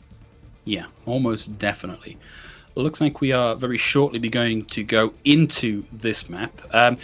we've got no substitutions, so really don't expect any changes coming out here from Oya. It is very much more of the same. We did see a little bit of flexing from PvP coming through with the swap over onto the Dementia, but I think that was just to enable a quick respawn. I think you've really got to push most of these players to get them off of their favorite heroes. Like, there's a reason this team has the reputation it has, right? It's you've really got to push them to get them off their favorites. Yeah, you might see Hampy or Special flex. I think those players have gotten more flexible. Like, credit to them. I think this team does need a little bit more flexibility. I think that was a problem for OTP teams in the past, where in particular main support and ult tank, they didn't really have enough, right, in terms of flexibility. Even O1 has made the same adjustments in that sort of sense, where they got a little more flexible main support in Levitate. Yeah. So I think that's an important thing for one-trick teams to kind of adapt to, because main supports, realistically, they set the tempo. Yeah, they're usually your main shot callers or ult trackers. They are really good at planning. I think it's important to have a flexible main support on these sort of styles. You know, in this this time of limited travel, there's nothing that lifts my spirits more than following a half-robot gondola driver around the canals of a make-believe Venice. Really, really warms my heart. And of course, then we have people like Chasm, like Boar coming through and just wrecking the architecture. No respect for architecture, these players. Yeah, I mean, do you think any Overwatch players like? I don't think any Overwatch players have any respect for anything, to be perfectly frank. I've met a lot of them in my time. I consider myself to be one of them, and respect is not in their wheelhouse. Yeah, probably not. Like, of course, we kind of see, is disrespect for really anything in their playstyle as well. They will definitely harass some backpoints and put you under pressure. Okay, this is interesting. Kind of similar ideas here with these compositions. So we're going to see Multiverse send some of their speedsters off around the side to get a different angle coming through. Almost gets the displacement there. Will find the follow-up as Chase Storks takes PvP out of the fight. Power drive for Power Driver. Ball gets the better of that one, but it's even Stevens here and Ball out of the fight now. This has been a great first engagement from another Multiverse. Look at the composition, particularly the support comp from the offense here, from another Multiverse. It's Lucio's and Yata. This has gone from chaos to not the off-tank chaos, but even more chaos, I guess. Yeah, there's so much discipline required to play with that level of reduced healing, particularly when you've got everybody away from your healing for a lot of it. Like, there is a lot of pressure here to be impactful. And PvP is able to find the Holy Pig. We will get the Amplification Matrix out here from Abs. I'm Special momentarily forced away, and they managed to solidify around that Amplification Matrix, push another Multiverse out from the choke, and finally stop that payload just as it was approaching that point B checker. I think, now that I kind of think about it, that I think that Fourth Dimension in the last Contenders trial season ran something similar to this with the Holy Pig on Genji and Alicia's in Yata support line. That time it was Andreiko and Sobek as a support line. So I think they did that against Fusion University and Shared Code, so some of the stronger teams. So maybe same sort of situation here. They're trying something a bit wackier against a team that's probably a little bit stronger than them. Oh, that's a good start. PvP's down. It's going to be Necro starting off with Blades. The Equalizer, Crispy down, forces out that Transcendence. Crispy's still going to go down here, and now we've got the grab committed. That's going to require Ram Special to really just body block the card to try and keep it contested, because Chase Torch almost pushed that in basically for free. Tom takes a lot of damage, forced to trigger the recall here. Ab's able to find Chase Torch. We get the sound barrier out from Crispy. They really want this. They are convinced they can get this, but Abs and PvP take the DPS off the table here for another Multiverse. The tire comes out, removes Crispy from the equation, trades that out for Abs, and solidifying here on the defense for but they came very close to losing that one. Yeah, I think I'm Special deserves a little bit of credit there, kind of sacrificing themselves to the minefield to make sure that cart doesn't go over the line. What we are seeing as a common trend here is PvPX is struggling in this matchup, and Junkrat typically does struggle against faster paced comps. Most projectile heroes do, like Hanzo and Fora as well. So that's not really the fault of the player, that's just kind of the compositional matchup we have here. Okay, well, the Holy Pig with a blade in its scabbard, waiting to be drawn to taste blood. 1 minute left on the clock, so this needs to be a good one. There are no other ults. It's going to be straight on Hampe, and they're down. Disclosure traded out, though, straight for both supports. The Holy Pig had a job, knew what it was, did it to the best of their ability, took the healing off the table for Oye, and that's going to be the point at which around this fight pivots, unless Oye can push back here with a couple of key picks, and PvP has a tire ready to go. Sends it in onto the choke. Nobody currently there, and gets stuck while they're waiting. We'll find the pick onto Crispy here. This is a long way from done. Chasm with the other Discord takes a whole world of damage, and it's down to Necros to try and keep this going. Ball tags back in, keeps the spin to win going. Chase Torch trying to mimic them. Has the minefield more or less on board, and I'm special. Runs them down here, 14 seconds, 1.15 meters left to go on the cart. Necros drags out the blade, looking for targets. Transcender's out from Disclosure, wants to close the distance, wants to get on the cart. Keep that overtime ticking. Can they make this work? Tom's on the carts, and we get the minefield committed here as well. In fact, minefield for minefield. Got to wonder how many of those are going to cancel each other out. PvP and Necros find a couple of picks here. Chase Torch retreats back, finds the mini health back. And this is a case of just dribbling onto the point here for another multiverse. I don't think it's going to work out for them. Yeah, I mean, we saw some like pretty good startup engagements from another multiverse with this more interesting composition that they provided here. There's Zenyatta and Alicio, and you kind of expect that, right? You're going to get the Discord Orb and a lot of burst out in a team fight, you're going to have that amp speed. But as soon as the fight sort of levels out, I think another multiverse are in so much trouble. And towards the tail end of team fights, we're just a better team. Okay, sorry, the reason I sounded a little bit distracted there is I have just had confirmation that I trust a little bit because I know the person and I hope they wouldn't do this to me. I think Necros is actual Necros. We've had that confirmed by Jada here. So it's not for once somebody trying to debate us. That is the actual Necros. Oh, wow. Yeah. It's been a while since we've seen them play in tournament, isn't it? Yeah, absolutely. Like 2018? I'd need to go to Liquipedia to tell you, but that doesn't sound wrong. I think that's my best guess on how long it says Necros has played in a tournament.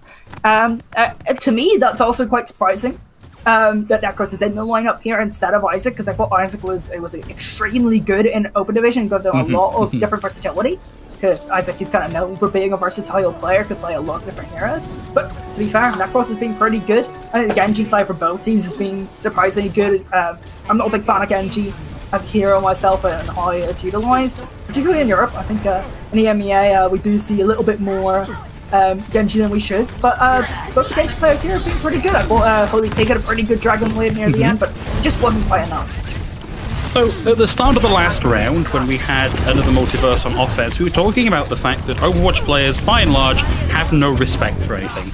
And we are seeing this in spades here from Oye, because Ball is coming out on the Reinhardts rather than on the Wrecking Ball, which shows to me a marked disrespect to your opponent. Necros really challenging Chase Torch here. PvP is able to find the Holy Pig. It's the 5v6 and a lot of momentum here from Oye. The point at which these kills are coming through and the space that another multiverse have been forced to give means that this feels like a foredrawn conclusion. Like, this is going to be so hard to come back from. I don't even think they can really touch. Maybe Chase Torch, Holy Pig, get like a sort of engagement onto something, maybe just the payload. I don't know how they're going to get back into this game. Okay, they do manage to get Chaos onto the point to trigger that contest, but Chase Torch is down. I'm Special has all the charge you could want, and Disclosure's down. Chaos is out of the mech. I mean, Tom is doing a great job here of trying to make this work, but there's just nothing you can do in the face of that pressure. And man, just absolutely blew another multiverse out of the water. Then that was very unfortunate. Yeah, I think you actually summed it up extremely well. That was a foregone conclusion after that first team fight. We're going to win real. So, we're going to take a 2-0 lead in this series. I mean, you could argue that we kind of expected that from the start of this series, or just in preview. I mean, I was expecting to win 3-0. I'm not expecting too much of this in another multiverse team. But I think something that we can look at for another multiverse is individuals. I think that Holy Pig still has had a good series. Yeah, absolutely. I think Tom's been good at points and had some okay moments. I don't think they've been good or even average, but they've had moments, and I think we should give them credit for that. Yeah, absolutely. A solid top OD team that just needs a little more time in the oven, right? They're obviously they're not out of the water yet. They could turn things up in this next match, and maybe we'll have a series in our hands. I'm not expecting that, but it's possible. It's still going to be an uphill struggle for them. It's always going to be an uphill struggle against a team like this, and we're going to come back and watch the rest of their struggles after we throw to a short break. So come back and join us for that in just a little while.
Okay, welcome back, everybody, and I'm happy to confirm that our independent adjudicators have done their own research to determine that it is, in fact, the actual Necros. So Jada wasn't lying to me, and we should be good to go. Just calling him Necros from now on. But we are at the sticky end of the wicket here. It's 2-0 for Oh Yeah. And Another Multiverse only have this one more map, which is going to be Blizzard World, our hybrid map, to put their mark on this series. Yeah, Blizzard World is a pretty interesting choice. I think it's pretty good for like standard Russian bowl comps. Yeah, I've seen double bubble here before as well, so I think that it might suit Another Multiverse, but I'm not 100% sure. I think this also kind of favors Oh Yeah in the sense of you can get a lot of poke value on this map, which means Dragon Blades are going to be built up pretty quickly. And Oh Yeah played this map a lot in Open Division. I think I remember they played this map 3 or 4 times at least that I remember them seeing them. So they've got a little bit of experience recently on this map. Yeah, I think you're really going to have to go some to try and pull the rug out from under Oh Yeah. They've collectively seen a lot. They've individually seen a lot. Several of them are streamers. They are. I don't know if prepared is the right way, because from the very inside, or all the way back when the the origin of this team was no you OTP, and then Clockwork Vendetta. Yeah, it's another season of Contenders Trials where I can talk about Clockwork Vendetta. Like, they don't scrim, they don't practice, they don't do anything except play. So, like, they haven't prepared for this map. They've just played a lot of the game and they kind of know how it works. So calling it preparation, I think, it may be a little bit weird. Yeah, I think I've seen or heard of this team scrimming maybe 2 or 3 times since they came back together for this year. So, yeah, that's pretty accurate information. Yeah. I think I scrimmed once when they decided to come back, and I'm not sure they've scrimmed since. So, yeah, well, that's just from my like a sort of knowledge of them. Yeah. But I'm actually excited for this last map because I want to see another multiverse. Try and show me what they got. Yeah. Because I'm not really looking at them in this match or in the game we had share cool. I'm looking at to see them come and challenge teams like Mind Goblin. I think there's potential here to get some wins because they've got some individual bias, but they've got to work hard for it. They've got to show us something here. Otherwise, there's nothing really to suggest that this team is going to go very far. Here's the expectation. The expectation really, I think, is sheer cold and oh yeah, back up to Contenders. Yeah. What I want from teams like another multiverse, like Mind Goblin, is show me you are a top 3 team. Show me you are a 3 and 4th place team. Show me that the next time Contenders Trials rolls around, you automatically get your spot in Trials. You don't have to work through for OD. You just get that remainder spot. Like, show me that. Difficult match on the first day for both teams, but show me that 3rd and 4th place charm. And I would say that they are a little bit ways off 3rd and 4th. I would say that the team formerly known as Olden Board. Of course. They're looking pretty good right now. I like some of the roster changes that they made that were kind of forced upon them.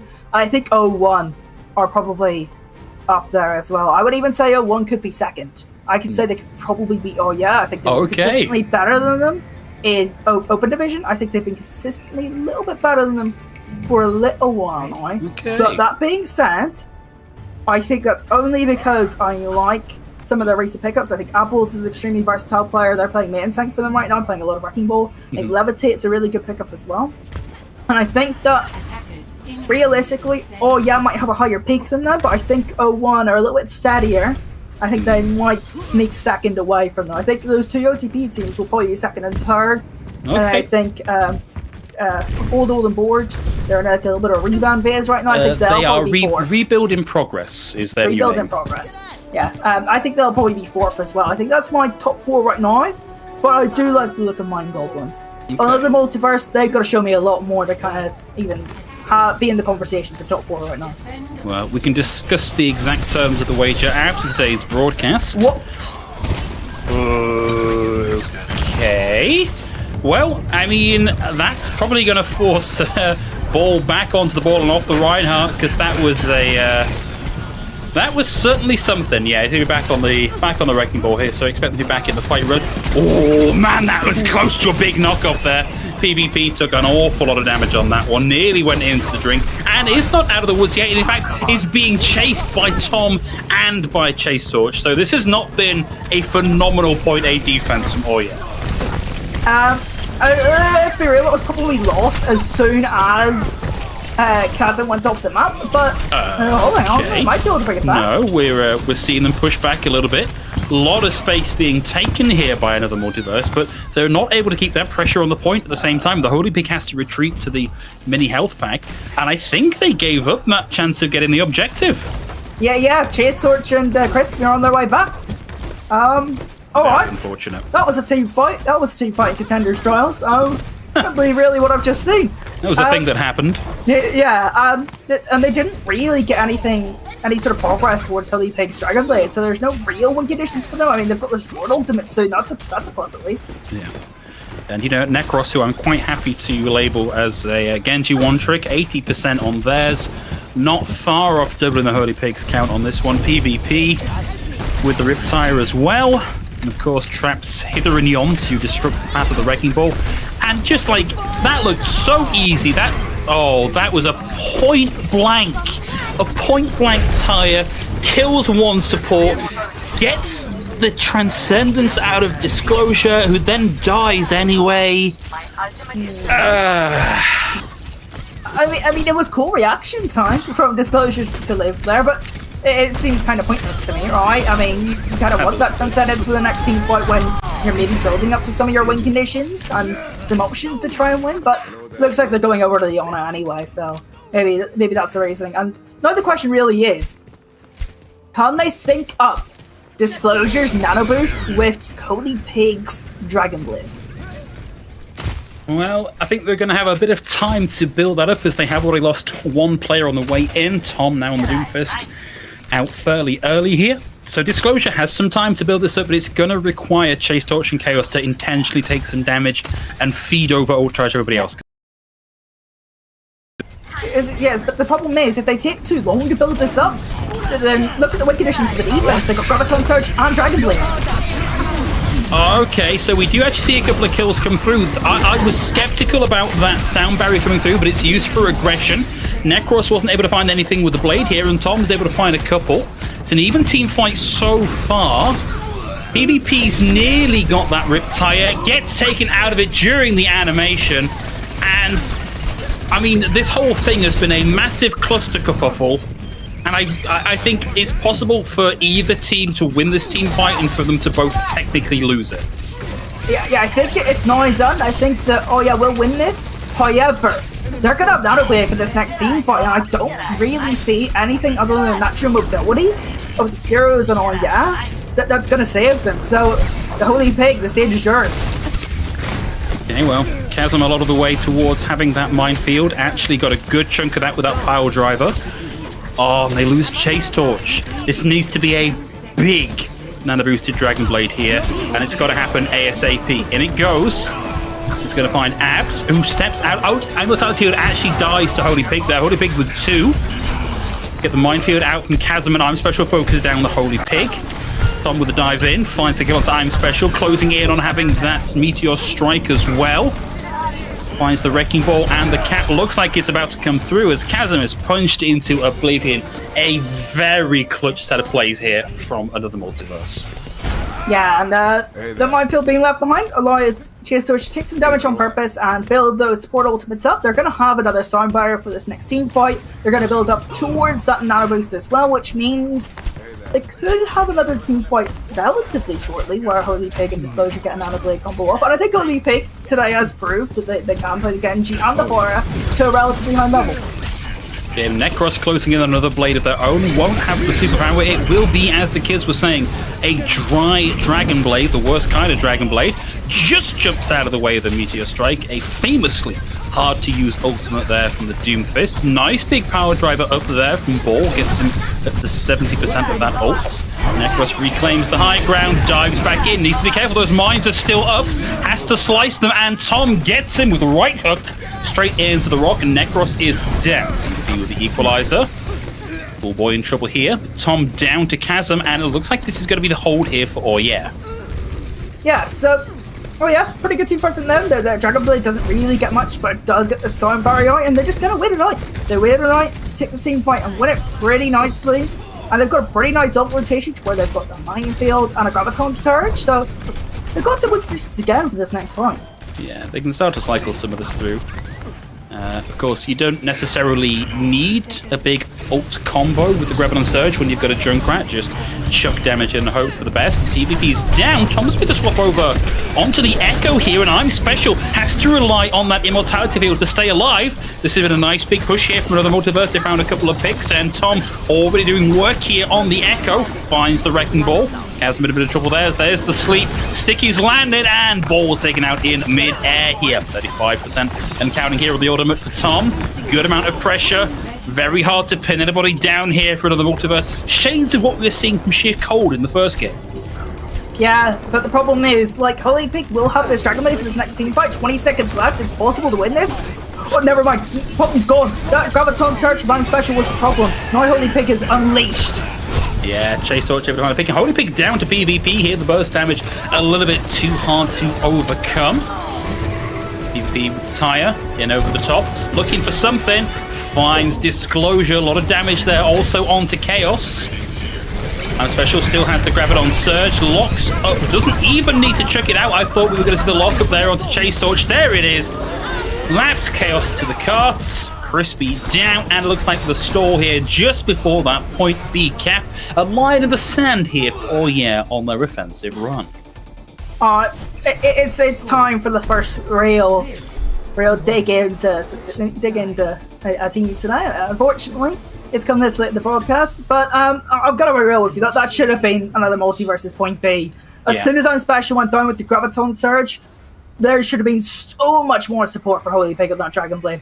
They had relatively nothing to try and push themselves further into backline to secure kills on players like PvP who were actually isolated and in trouble, but couldn't do that. They were killed on approach to that sort of backline area, and realistically, I think that falls with the rest of another multiverse. Point B was on the table there, and they decided not to eat it. A lot of luck, that's not really fair to say. A lot more success, I think, for another multiverse with this Doomfist in the lineup. Tom, a lot of punch power, a lot of burst potential. But it feels like it's mainly just that weren't quite quick enough to adapt into it, that they found so much success on their point A hold. And I wonder if it's worth putting the level of faith into this Doomfist pick here on the defense when it is so punishable.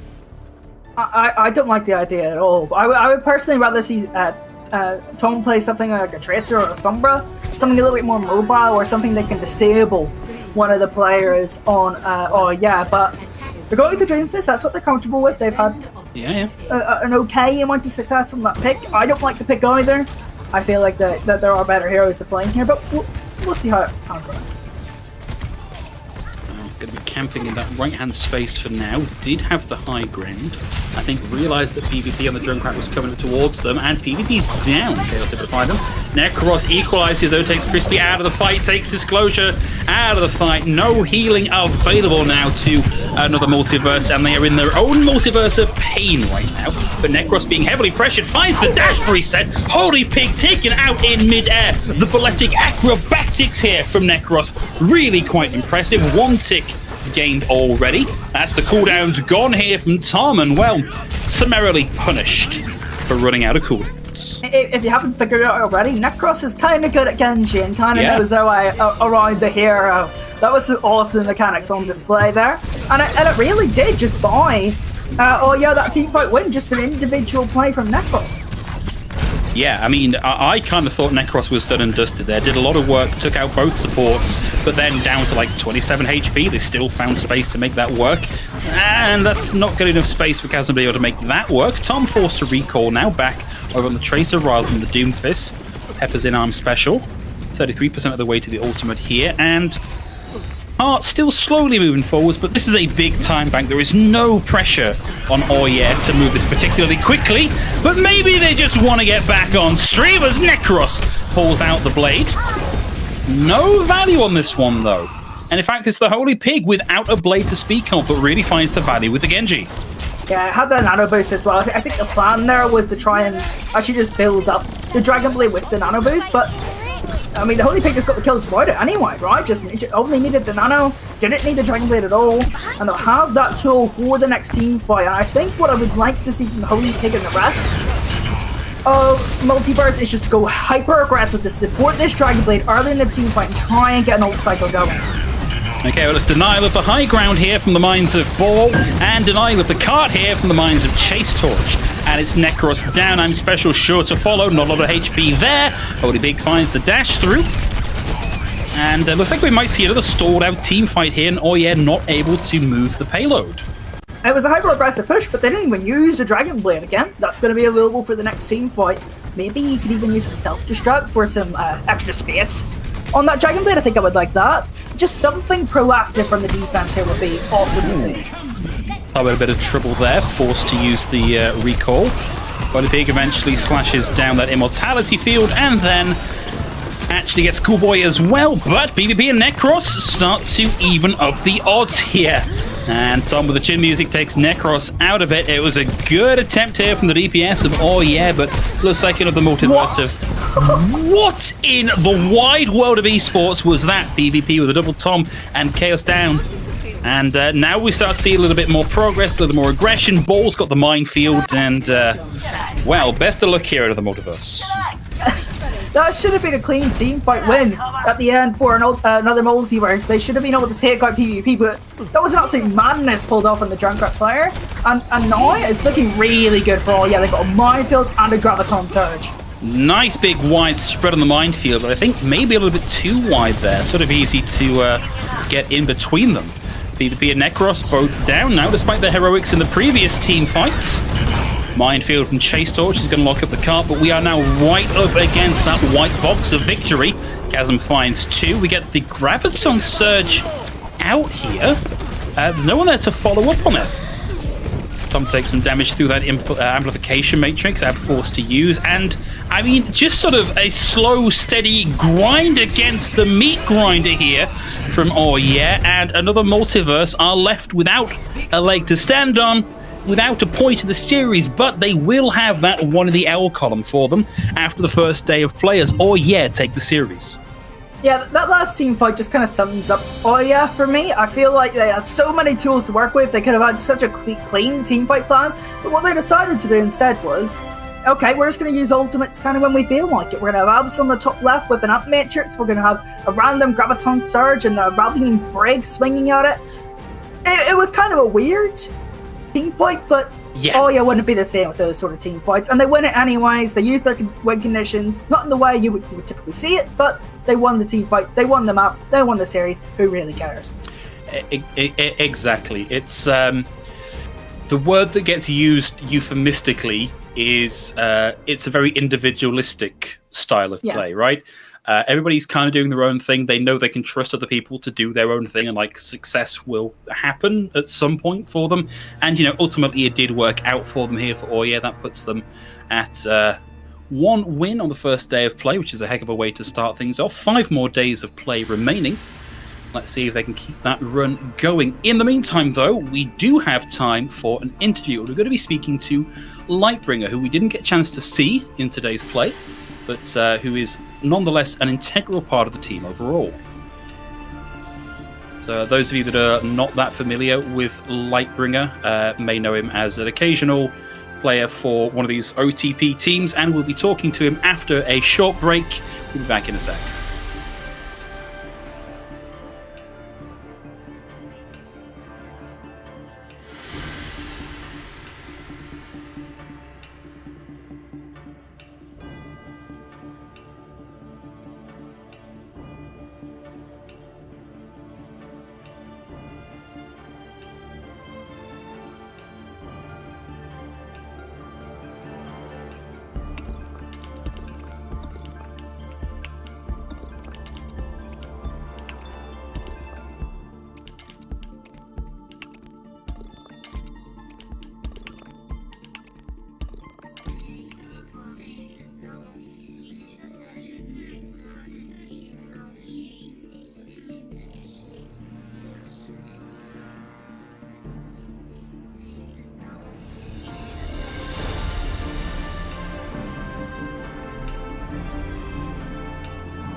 Welcome back, everybody, and you may not have seen him in-game, but I assure you, Lightbringer is an integral part of this team. So, Lightbringer, welcome to the interview portion of the show. How are you feeling on the back of your team's win?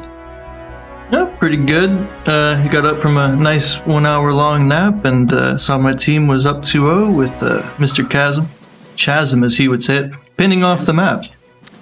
Okay, you were just in time for the highlight of the broadcast then. Yeah. Yep. So I wanted to ask, we were looking at this, we had a moment in Rialto of going like, Overwatch players just don't respect anything. Following on from which, Chasm, or whatever you'd like to refer to him as, basically went in and picked Reinhardt, which looked to me like a real disrespect, lack of respect thing. Can you confirm or deny that? Is that a pick for, I don't respect these other players? I mean, I'm pretty sure I saw him win a game on Ryan at ranked 2, which probably means he's a 4.6k Reinhardt, so I'm pretty sure he's just good at Reinhardt, man. You guys might have just got a little bit MTD'd, you know? Just saying. Sure. I'm pretty sure that they walked out on the Reinhardt on Rialto, died, swapped. Walked out on the Reinhardt on Blizzard World, died, swapped. So I'm not too sure that verifies that swap process. It's just the mind part of space creation, right? It doesn't matter if your health is 500 or 0, but if you've just messed up their mental, you're winning the war. You know what I mean? That's how I see it. This is the thing we learn about these one-trick teams, is they are thinking on different axes to the rest of the teams in Contenders and Contenders Trials. So, Lightbringer, I feel like it's been a little while since I've seen you in officials. Why is that? I mean, I was going to be on the roster this go around, but going from OD to Trials, for some reason the rosters get reduced by a player, so we just... I just willingly bench because, you know, I'm ancient at this point. I've got real life responsibilities and stuff like that. So there's a lot of younger people that, you know, want to show their skill, and I'm just an old guy having fun. So you know, put them on the stage. You know. Okay, I can appreciate that. It's very noble of you. I actually want to ask a question about yourself and a couple of the other players in and around this team, this all roster. So players, people like Minimi and your manager, etc. So how do you all fit into the sort of personality of this roster, how they play, and just the team in general? I mean, the number one thing is that you're all friends, right? If you join a team and you just see, oh, this guy's a good player, I want to be on his team, there's no guarantee that's going to be a good team. I don't care if you guys are 4.7k best players in ranked, it's the potential to just completely suck is there, you know? And if you don't have good chemistry as a team, your team is probably just going to suck. I don't care if all of you are 4.7. Ranked to demigods. Yeah, interesting to hear that perspective. I think we're probably getting fairly close to the end of the broadcast here, Lightbringer, but myself and Ocean were looking at the teams competing this season even, and thinking, okay, Sheer 1 are probably a lock to make it back up into Contenders proper. Who's your pick for the other team? Who are your pick for the 2 teams to make it out of Contenders, in fact? Wait, isn't it 4 teams coming out? Yeah, Is it 4 teams? Oh, yeah, sorry, my bad. Sorry, that's I'm back on old man versions of Contenders Trials. Yeah. Who do you think's finishing 1 and 2 then? Let's call it that. Okay, 1 and 2, I believe. I mean, I'll put Sheer Cold at number 1. We can do that. I think that 0-1 is in contention there for the number 2 spot.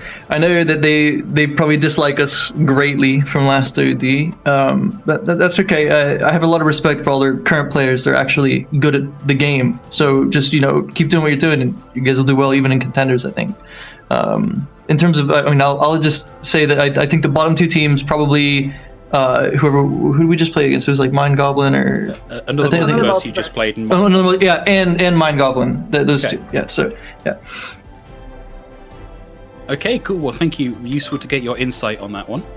But I believe, Lightbringer, that's probably all we've got time for today. So before we let you go, is there anything you'd like to say, or anybody you'd like to give a shout out to before we let you on your way? Okay, honestly, nothing is coming to me right now, but most likely if we win another game, they're going to force me to go do the interview again. So when my brain is more with it, you can just ask me then, and then I'll do the shout out. We'll come up with some different questions so we don't just duplicate on that. We're looking forward to it. Yeah, sure. Well, thanks again for joining us, and we look forward to hearing you in the next interview. But everybody else, that, I'm afraid, is going to be the end of the EMEA broadcast today. But if you are still hankering for more Overwatch, well, lucky you. We've got more coming your way with the NA game starting in just a few hours. Dice Gaming versus Noble, and then Avidity versus Drifters to round things off. And of course, it's not just today. There's more of the same tomorrow. So keep your eyes glued to social media. Keep your eyes glued to the YouTube channel. Hopefully you're subscribed. Hopefully you've got the bell notification clicked and you'll be notified the second we go live with even more Open Trials goodness. Ethan, before we go, anything you'd like to say to round out the broadcast? All I want to say is been a good day so far. I really was impressed with Mind Goblin, but NA is going to be exciting. We've got a lot of newer teams, a lot of newer organizations at the higher level. Avidity, who've been around with 4.2, 4.4 level for a while, they're now setting up a roster in Trials. That's cool. Dice Gaming are back after a short hiatus. That's going to be exciting. I'm not sure how they're going to do. I'm a little bit iffy on their roster, but they definitely have potential. Wisp have an exciting roster. I'm really excited to watch NA later on, so definitely don't miss it. Yeah, absolutely. Again, all the Overwatch Trials action you could want and more brought to you here by Monkey Bubble Reflash, and we'll be back later on for even more action. Hopefully you'll join us then.